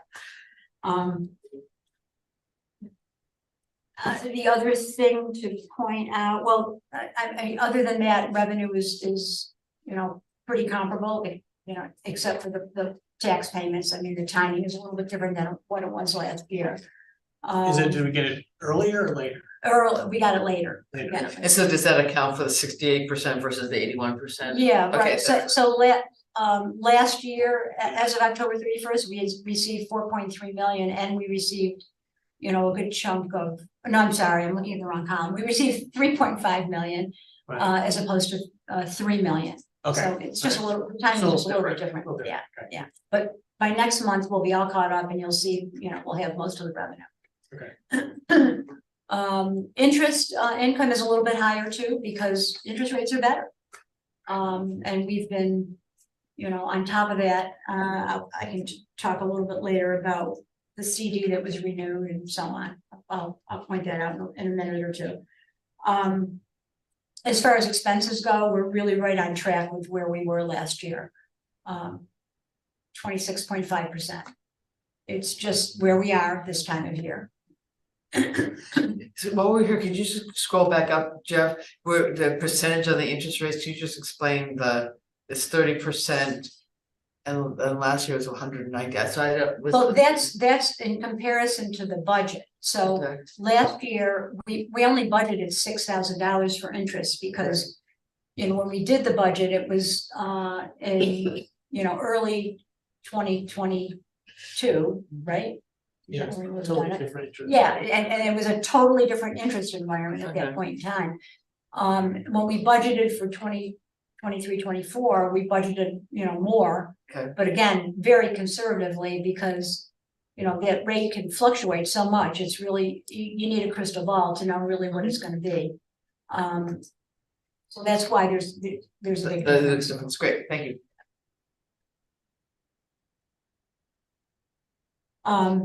And so expenses are, right on track with what they were last year. Nothing really new to point out there.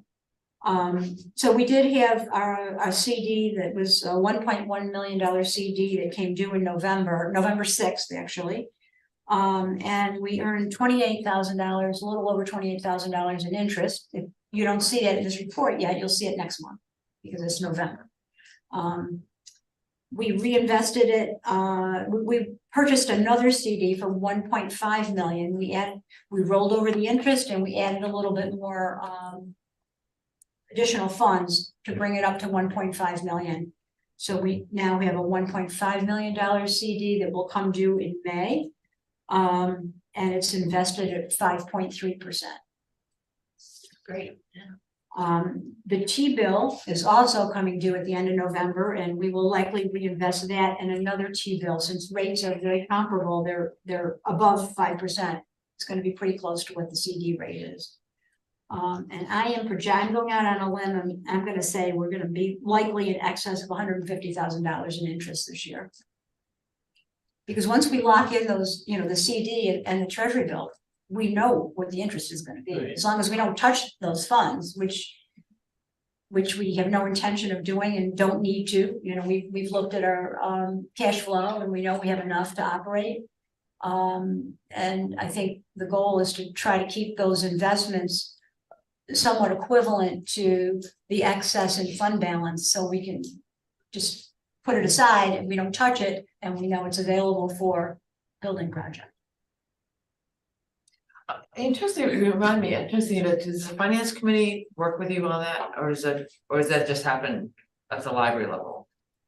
That like they're reinvesting and how the amounts and how those decisions. We talk about it at the finance committee, but when the CD actually comes due, we make a decision right then and there, as long as the interest rate is good. And we look at our cash flow to make sure that we have enough. But so the board input in that besides getting it affirmed here is through the finance committee. Right. Okay, I just wanted to make sure. Right. Okay, Also as an investment policy. Right. We file our investment policy. And I think as a committee too, we defer to Sherry's expertise in these types of things. And I know I'm a broken record with this, but we haven't had these types of investments until Sherry joined us, and it's been nothing but positive. So it's just a great addition to our finances, so thank you. No, I actually agree, I just wanted to make sure that was like the consultation with the board was built in, thank you. The interest rate climate, I mean, the interest rate climate is much different than what it was before, so it didn't make sense in the, when we could earn, 0.005%, it's a time, and now even our money market account, where we deposit some of the tax revenue in the money market account, we move a little bit over every month to pay your bills. That money market account is earning 3.3%, which in the past was, much less than 1%. Yeah.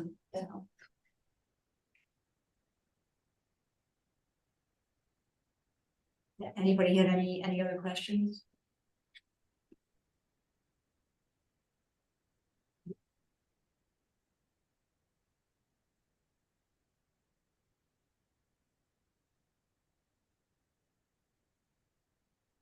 I'd lose you guys.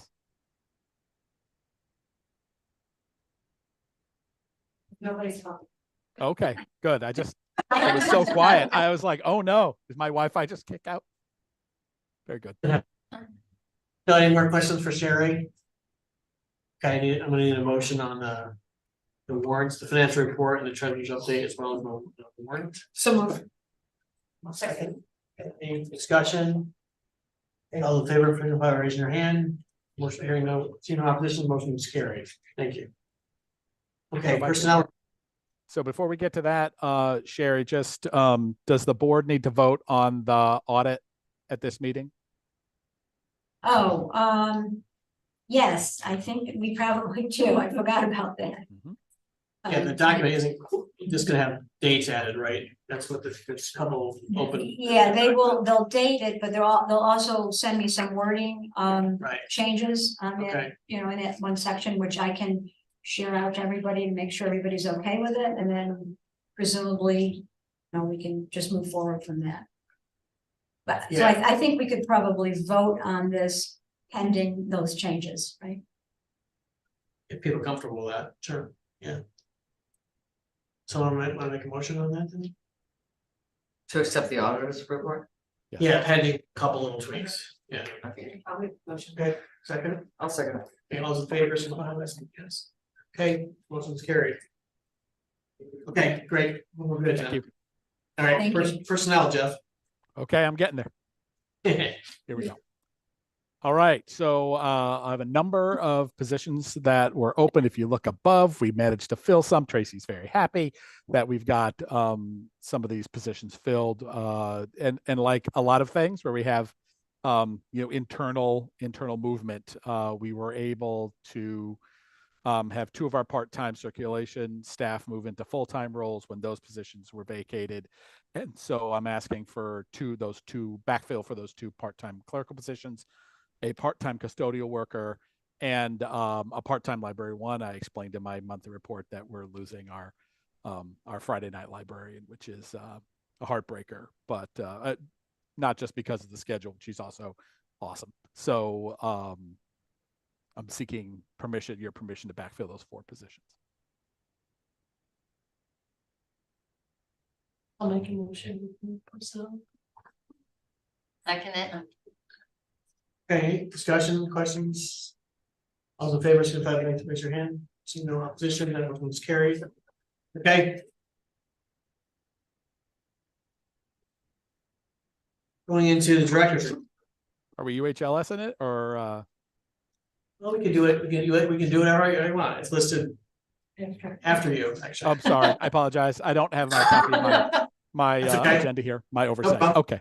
I'm gonna do this super short. You guys already had a really long evening. You can read my report. We'll talk about the boiler a little bit later. I just want to point out some of the great work that the staff are doing. Normally, I take Rachel was featured on Spectrum News 1 for NaNoWriMo. That was an exciting time. We all got to come in to the library at 6 a.m. to have her talk and be recorded on that, along with a local author who started her book in our library during NaNoWriMo. So that's pretty awesome. We do like the Bookie Monster at the book return. Normally I take highlights of the programs, but I just wanted to, as I was reading through the programming report, I was taken with how much is going on. So I decided to leave that in my report. I'm absolutely not going to run through all of that, but I wanted it available there just sort of for posterity. You know, I hate to sound like a broken record about pandemic recovery, but again, just the programming numbers and everything, it's heartening to see people coming back and getting really good attendance at some of our programs. So several pages of programs there for you to look through. I did want to call out outreach, because again, that's one of our long range plan goals, is to increase our outreach, and boy, did we.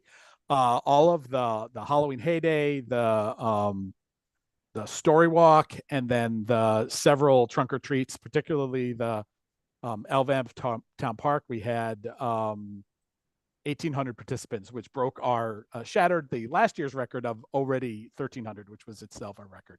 So thanks for everybody who helped out with that. But that is that's a big deal, and people like to see us there, even if you're in a large turkey costume, like me. And I think doing the after school enrichments, which you can see here, the trunk or treats with the elementary schools, this is where folks like seeing us there. It's a lot of work, and it's anytime we're out of the building, it always makes it a little bit more difficult, but I think it's a worthy investment. And I just want to highlight that work. The visit, we had a question last month about how much of our material, after our visit to the Guilderland Public Library, how much of our material comes in through the outside book drop versus for the inside book drop. So Phil and his staff in the circulation department took a survey. It's not scientific, and we have a little wiggle room, but let's just figure about 40% of real returns happen outside and 60% inside. There's some wiggle room. There's some processes that the staff do internally. So the number's not exact, but it's a good estimate. When we were asked that question, all of us had an impression in our gut, but we didn't have any numbers to back that up, and now we have something to base that on. So it's not quite half and half, but it's like half and half, with slightly less being outside, even though it's open 24 hours, and more coming inside in all of the different ways, both over the desk and through the inside book return. So that was new information that I had never seen before. I was impressed by it. I just wanted to highlight that. That was a question that we had last month after that meeting. So again, just checking back in with our self-checkout. We have lots of different ways to check out in the building. We've got the robot, and then the 2 other self-checks, and then even the app. So we have lots of ways that people check out, and it's not a majority of our checkouts, and lots of people do like to interact with the staff, particularly since their holds are behind us, behind at the desk that we did see at Guilderland, where they have the holds out on the floor for people to self-initiate those hold pickups. And then just thanks to the folks at Guilderland Public Library for staying over an evening and giving us a tour of the cafe. I think I'll let you all speak for yourselves if you want to talk about the cafe, but I was impressed with their operation. I'm not sure it's the right fit given particularly the space issues that we have, even in our design to this day.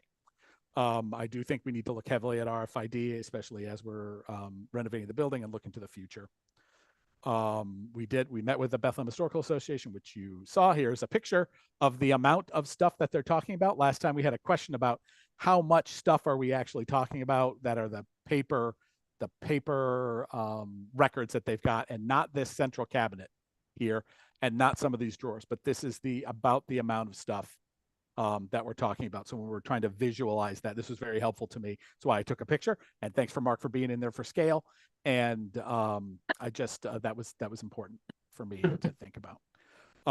We had questions last month about AED training. I surveyed the staff, and they are there are some staff that are very interested in AED training, and some trustees as well. So we're going to move forward with that. We worked with our friends at the Bethlehem EMS. We have identified a less professional and more public ready system, and we're going to have training lined up for our staff development day for those staff who are willing to participate, and trustees who want to participate in the AED training. So we're excited about that. Just a quick mention that we're going to work on having the carpets cleaned. We're working with a vendor right now. The pause on this for the past couple of years has been that traditionally we had to do the carpets in one big shot, and then it took 2 or 3 days for it to dry. So we really had to do it over either Memorial Day or Labor Day weekend. So working with a new vendor, they have a fast foam process that will allow us to do it in the main part of the library in 3 chunks. I'm excited about that. We want to get that carpet cleaned, and we'll see just what kind of a refresh we can give it, and how much of it is a lost cause. So it is 20 whatever years old. But I want to keep it going as long as I can. We have a full staff development day, and we just didn't have any way to stuff Narcan training in there. So we're going to be offering Narcan training to, again, the staff that are willing to have that sometime in December or January. So we're working with all the appropriate agencies to make sure we're doing that in the fair, square, and legal way. Other than that, all regular statistical reports, which I can go over next month. But for now, I think that's good, and I'm ready to be done. Thanks. Okay, thanks, Jeff. Any questions for Jeff on the report? Okay, so you want to do the UHLS report? We did hear this month that there might be additional instruction grant monies to kind of make whole some of the grantees that we didn't fully fund, so that's good news. We approved the central library budget this month, which is basically at Albany, and all of that money is now going into overdrive, so that's good news for us. In addition to their staffing person. There's no December meeting, so it doesn't need to be on the agenda next month. Okay. And I went to NILA last 2 weeks ago, I guess it was now. And I thought it was really good, and definitely would encourage folks to consider that in the future, even though next year it's in Syracuse. So. But if you're interested, I'd love to talk to you. That's it. Excellent. Okay, thanks. Any questions? Okay, move to new No, I business. would just reiterate, because I went, I think maybe it was before COVID, to the NILA conference, and I couldn't go this year, but I would also highly recommend that people consider attending that. It was really quite a lot of fun. You meet a lot of people and a lot of interesting information. Yeah, definitely worthwhile. I think there's definitely enough there for trustees to make it worthwhile, in my opinion. Well, thank you, guys. Excellent. Okay, new business, the New York State local retirement invoice, page All right. 80. So as you heard, it's a non-optional participation in the New York State retirement system, but I do like to give the illusion of control. So here we are, our bill for this year. If we pay by December 15th, which is why you're seeing it at this meeting and not closer to February, we get a little bit of a discount if we pay early. Why not keep that money? It's $263,799 is our invoice for this year, and that is well above my authorization limit. So I'm seeking your permission to pay this bill. Make a motion to pay our retirement bill. I did have a question. Okay. Sorry. When they talk about the tiers, they talk about the number of salary that hits the tiers, is that, do they say, is there anywhere that says the number of people at, that represents? I mean, we could put that together for you. It's some, I just It's not in interested, here. It's just an aggregate salary total. okay, You know, All I think it gives you a distribution of, we have, you know, almost no one left at tier 2. And this is a little bit of a projection, what they're guessing for the coming year as well. So some of this Yeah. is all those actuarial discussions about retirement and all of that. But we don't have any tier 1s anymore. So that's our, you know, it's amazing to me actually, when we look at the 2 combinations of tier 6, that doesn't seem like very long ago to me, but you know, tier 4 is obviously the majority, but the tier 6s are coming up strong on that, and it's going to be pretty soon. It will be, we'll have more folks at more salary represented at tier 6 than at tier 4. okay. Okay, all those in, I guess, any further discussion, questions, all those in favor, proceed by motion, see no opposition, that motion is carried. Okay, you can pay the retirement bill. Yeah, thank you. Computer purchase, page 82. Okay. I have two quotes for computers. This is it doesn't really matter. I need computers, so I can explain more if you'd like to. I'm happy to go into it.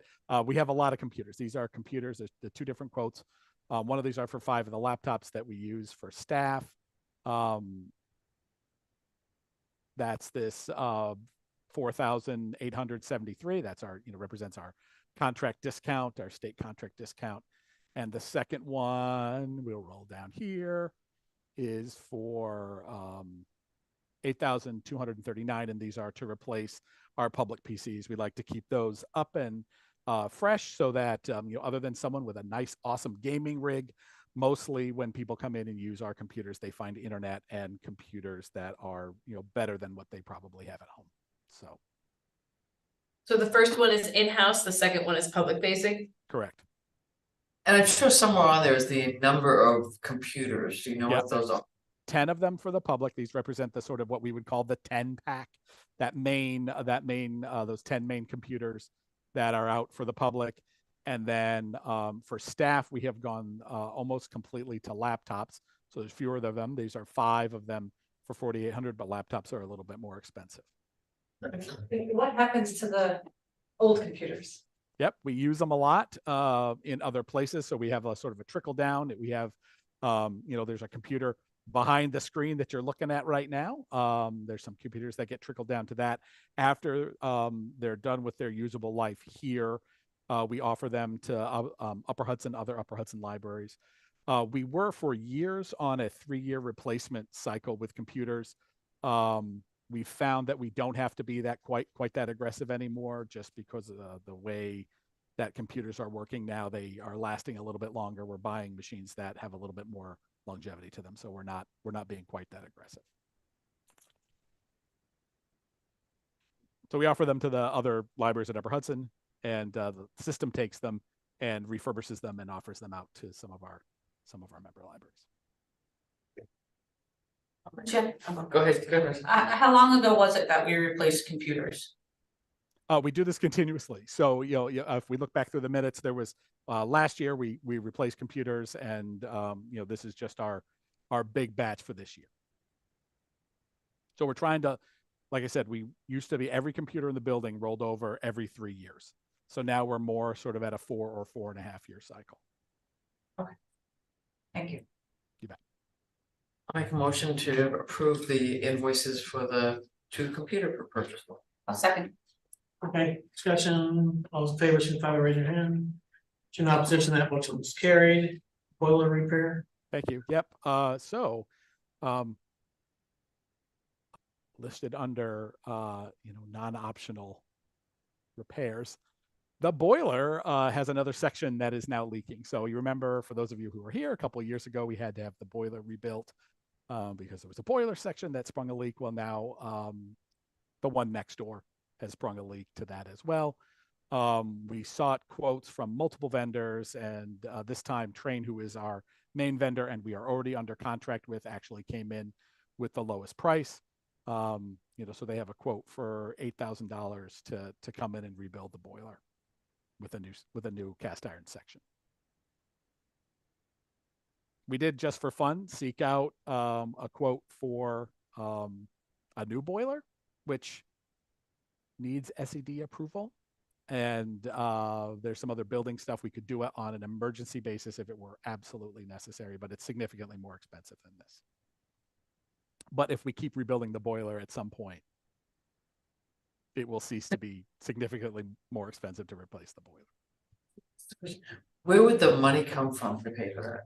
This is going to be, it's capital projects. This is the, sorry, not capital. This is the. Well, I know, I just want for the public, I want them to understand, like, it comes out of, that's where it comes out of here. Yep. Can I take a motion on this too? So. Second. Okay, all in favor, signify by raising your hand. Two in opposition, that motion is carried as well. Thank you. The Public Library Association Conference attendance proposal, page 96. Oh, right. So PLA, they drop all over the country. This conference happens every other year. This has the bonus of being within stabbing distance of a drive if you have a tolerance for a long drive like I do. So I'm proposing that we make an offer to have 4 folks from the library attend the national conference next year in Columbus. And this is the total cost to send folks to that conference. Yeah, could you scroll just a little bit? Can't actually see part of the chart. I'm sorry, let me. Either you can move the box. There you go, thank you. Is that better? Yep.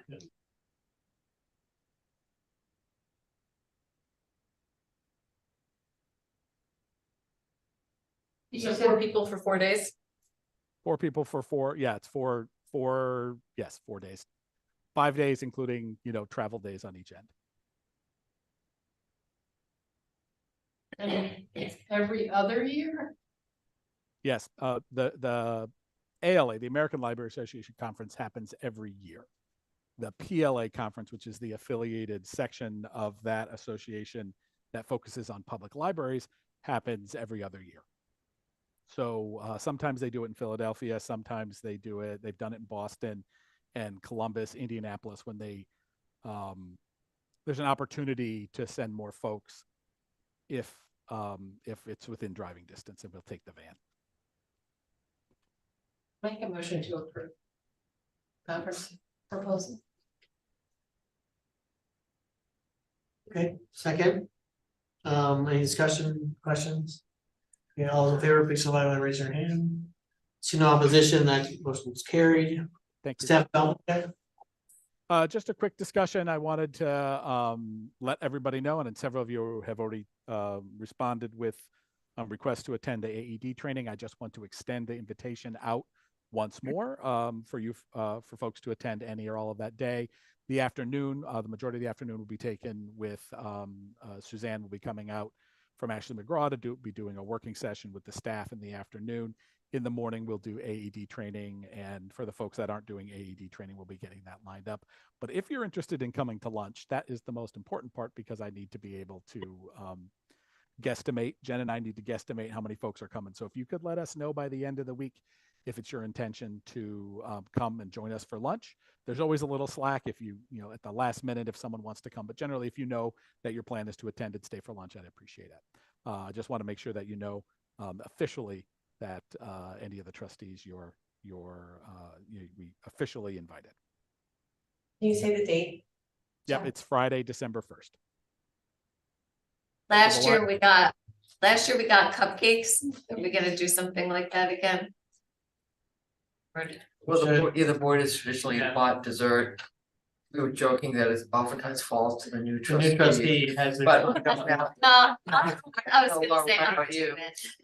Split it the way we. Yeah. We can do The regular and the you do regular the and I'll do special the diet. special. Yes, Jeff, let me know if anyone has any significant nut allergies. Everything else I do easily. So what happens, I- Laura, is I'm like sure she heard. the trustees chip in money. Yeah. And someone orders either cookies or cookies or something. So Jeff gives you the numbers and Right. I polled the staff this year and no one replied that they have a nut allergy this year. So I think we're free on that. If someone's watching this board meeting, they might chime into me at the last minute, but I don't think that will be a factor this year.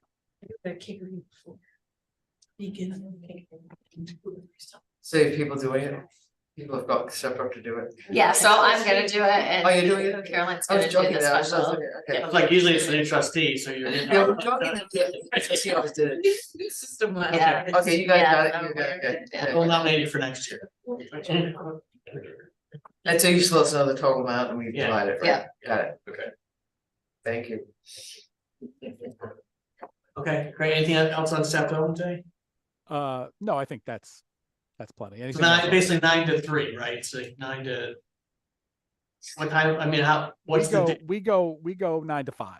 So 9 to 5, okay. Some of that's, clean up and wrap up at the end of the day. So, Okay. but like I said, any or all of that day, you guys are welcome. So I found it was very helpful. I've done it a couple of times. It's really good, actually. When are you doing state of the library, Jeff? first thing in the morning. So that Yep. looks usually that's right at 9 o'clock. We give people a few minutes to come in and settle down. We do a safety plan report, that required mandatory state New York State safety plan report to the staff, and then I roll right into the state of the library. And then our morning training with the AED, we're scheduled to begin at 10. Yeah, Jeff, I had a question about the architect's presentation and discussion. Do you feel like having board members just there in the room is gonna interfere with that just free flowing discussion? Or no?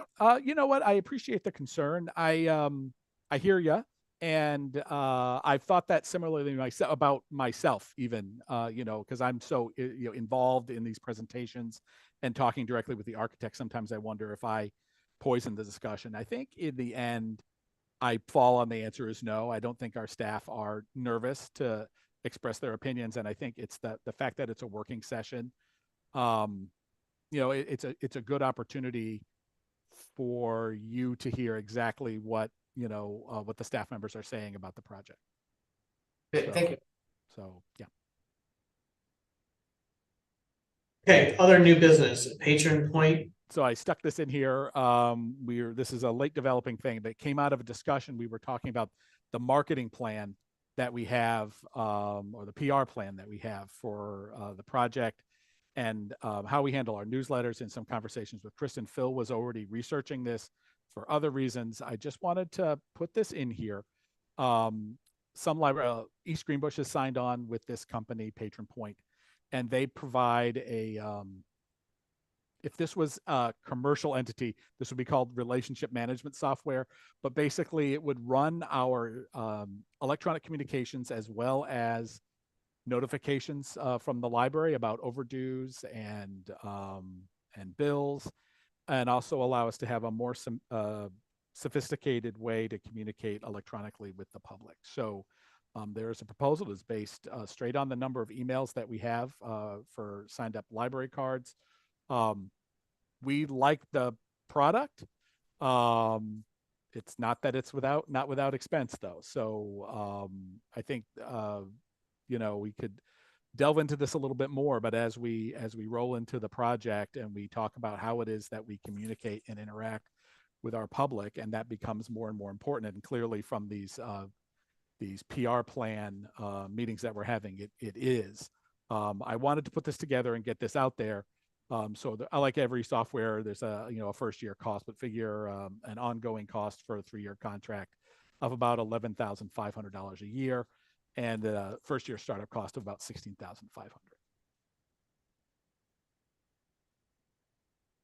So I'm looking at page 98. Is it 11,585 each year or for the 2 years combined? It says total years 2 and 3, 11,000. Bill, you might have to untangle me. That is, each year is 11,000. That's why you're in it. Okay, yeah, okay. So each year's, okay. Jeff, is East Greenbush the only library that's using this? Not the only library that's using it, but the only library in the Upper Hudson Library System that's using it. So they just signed on relatively recently with it. the system in Suffolk County liked it so much that they purchased it for all of the libraries in their system. I think that's not an option, given our system budget. Lisa, I can tell that you're not in already. The libraries down, I've talked to some system directors that, or some library directors that really like the product. Just curious why eScreenPush kind of bit the bullet and went for it, do you know? I think they have a similar, if we're looking for libraries that are kind of funded like we are and have similar high use rates with their public, I think that's, I think that's the justification. When you talk about, it's not that everybody wouldn't want it, of course. Everybody would love to have, better and more segmented communications for, parents and, and people in their 20s. And older adults and all of those, you'd want to be able to have customized communication for those groups. And this is certainly cheaper than hiring on a bunch of staff to be able to take all that over. But I think they're motivated to want and need to communicate with their public in a sort of similar way that we are.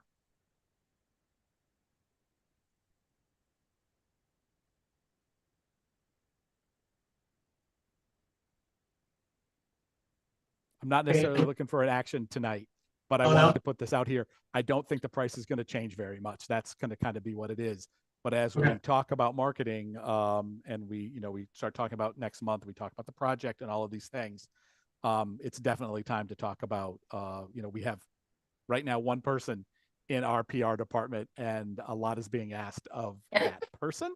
And this would be a tool that would allow her to really extend that reach and extend that communication out. And I know it's been an important item for the board, so I wanted to bring it up. Okay. So we put this on the agenda for the next meeting and talk about it one more time. And carry this over for December. Absolutely. Okay, old business, library properties consolidation. Okay.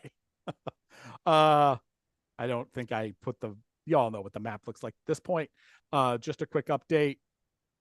The quote is forever. So we are in conversations with the school board, mostly with staff at the school district. Mark, I don't know if you want to talk about that a little bit. So we have a meeting, I think, next Monday, to talk to John, I can't remember. Phillips, yeah, and the attorney for the school district, as well as our attorney, Jeff and I think Holly and Superintendent may be there. To talk about whether any transfer of property less than market value has to have a referendum, a public referendum. Their attorney thinks that we have to have a referendum if we transfer the property below market value. So we're going to talk about that, and we still don't have a sense of where the school board is on whether they want how they want to consolidate the property, either in our hands or in their hands. So we're trying to get those issues together and try to kind of force the decision on, like, okay, well, we need to figure this out. So where are you guys on this? So that's the next interchange is a lawyer's conversation next Monday. So I knew that that issue had come up about a referendum, and I went back in my mind, I'm almost 100% positive that the referendum the sale of Clarksville went to a public vote. Yeah. Well, I mean, so there's two different attorneys opinion, because we're. Yeah, I know, but I was on the school board. I'm saying, that's correct. We have two public entities transfer properties, the same tax base. Yeah. So our attorney doesn't think we need a referendum. The attorney does think, if we need a referendum, we need a referendum. It's not a big deal, but we should make sure we all agree that we do. But I just went back in my memory and thought like it went to public vote. Yeah, but the more important thing is we need to figure out which way we're going, or like which way we're going here. What are we referending on? Exactly, right. Right. If we are referending, right, which way are we doing it? So that's we continue this process. It seems like it's taking longer than it should, but we are slogging away at it, and we'll get through it. I think everybody's in agreement that the property needs to be a thing, a single thing, and then the question is, How do we do it? Right, how do we do it, and who owns it? The other day. Okay, any other questions on that? Okay, mileage reimbursement policy, second read, page 106. Pretty cut and dry one. There were no changes to his policy that was on the books. We looked at it last month. Here it is again so it's reviewed again. I make a motion to accept the mileage reimbursement policy. Okay. All in favor, signify by raising your hand. Seeing no opposition, that motion carried. Moving on to the gifts, memorials, and bequest policies. In the packet as well. Up for a second read, the only change between this copy and the copy the board saw last month was we underlined some text and took out some bolds. It has been separated out from the naming opportunities. I'm looking to my trustee, the woman who knows all, Jen there, and the committee, policy committee, anybody else, so. Okay, take the motion on this one too. I move the second read, approve the policy on gifts and requests and memorial, gifts and memorials and requests. Okay, all those in favor, signify by raising your hand. Seeing no opposition, that motion carries as well. And just for the one on naming opportunities, because of the length of the agenda, we decided not to put that back up for additional discussion, but it will be coming back next month. Okay, there's a displays and exhibits policy, is that in the packet or no? It is. I also think that this one, we could talk about it really quickly, but it's also, this one is going to take a little bit more conversation. So we can either deal with this tonight or table it for next month. I'm all in favor of tabling it for next month, so. Had a feeling that was where the situation lay. So. I did have just one quick question. It says first read was our last meeting, but we didn't see this last meeting. Oh, we did. It's We not. talked No, we about talked, that. you're right, we Wasn't talked about it. the but we didn't- packet. yeah. It was actually approved like last spring or something. Yeah, it's the policy like, committee. so- Yeah, we'll fix Yeah, it. so it was approved before, and now we're reviewing it because we've had a request to add something, Right. which is what was highlighted. Well, I can understand why we're reviewing. I'm just saying that says there was Yeah, a first yeah, read last meeting and it We'll wasn't. fix in it. the- Yeah, that was the first look at the policy committee, so we'll fix it. Policy committee. Okay, great, so we'll carry this over till next month. People take a look at it quick, especially the highlighted piece at the end. Other old business. Do you have old business? Any future business? Any public participation in the room? Did you get anything out by email? Oh, that's good. Let me check.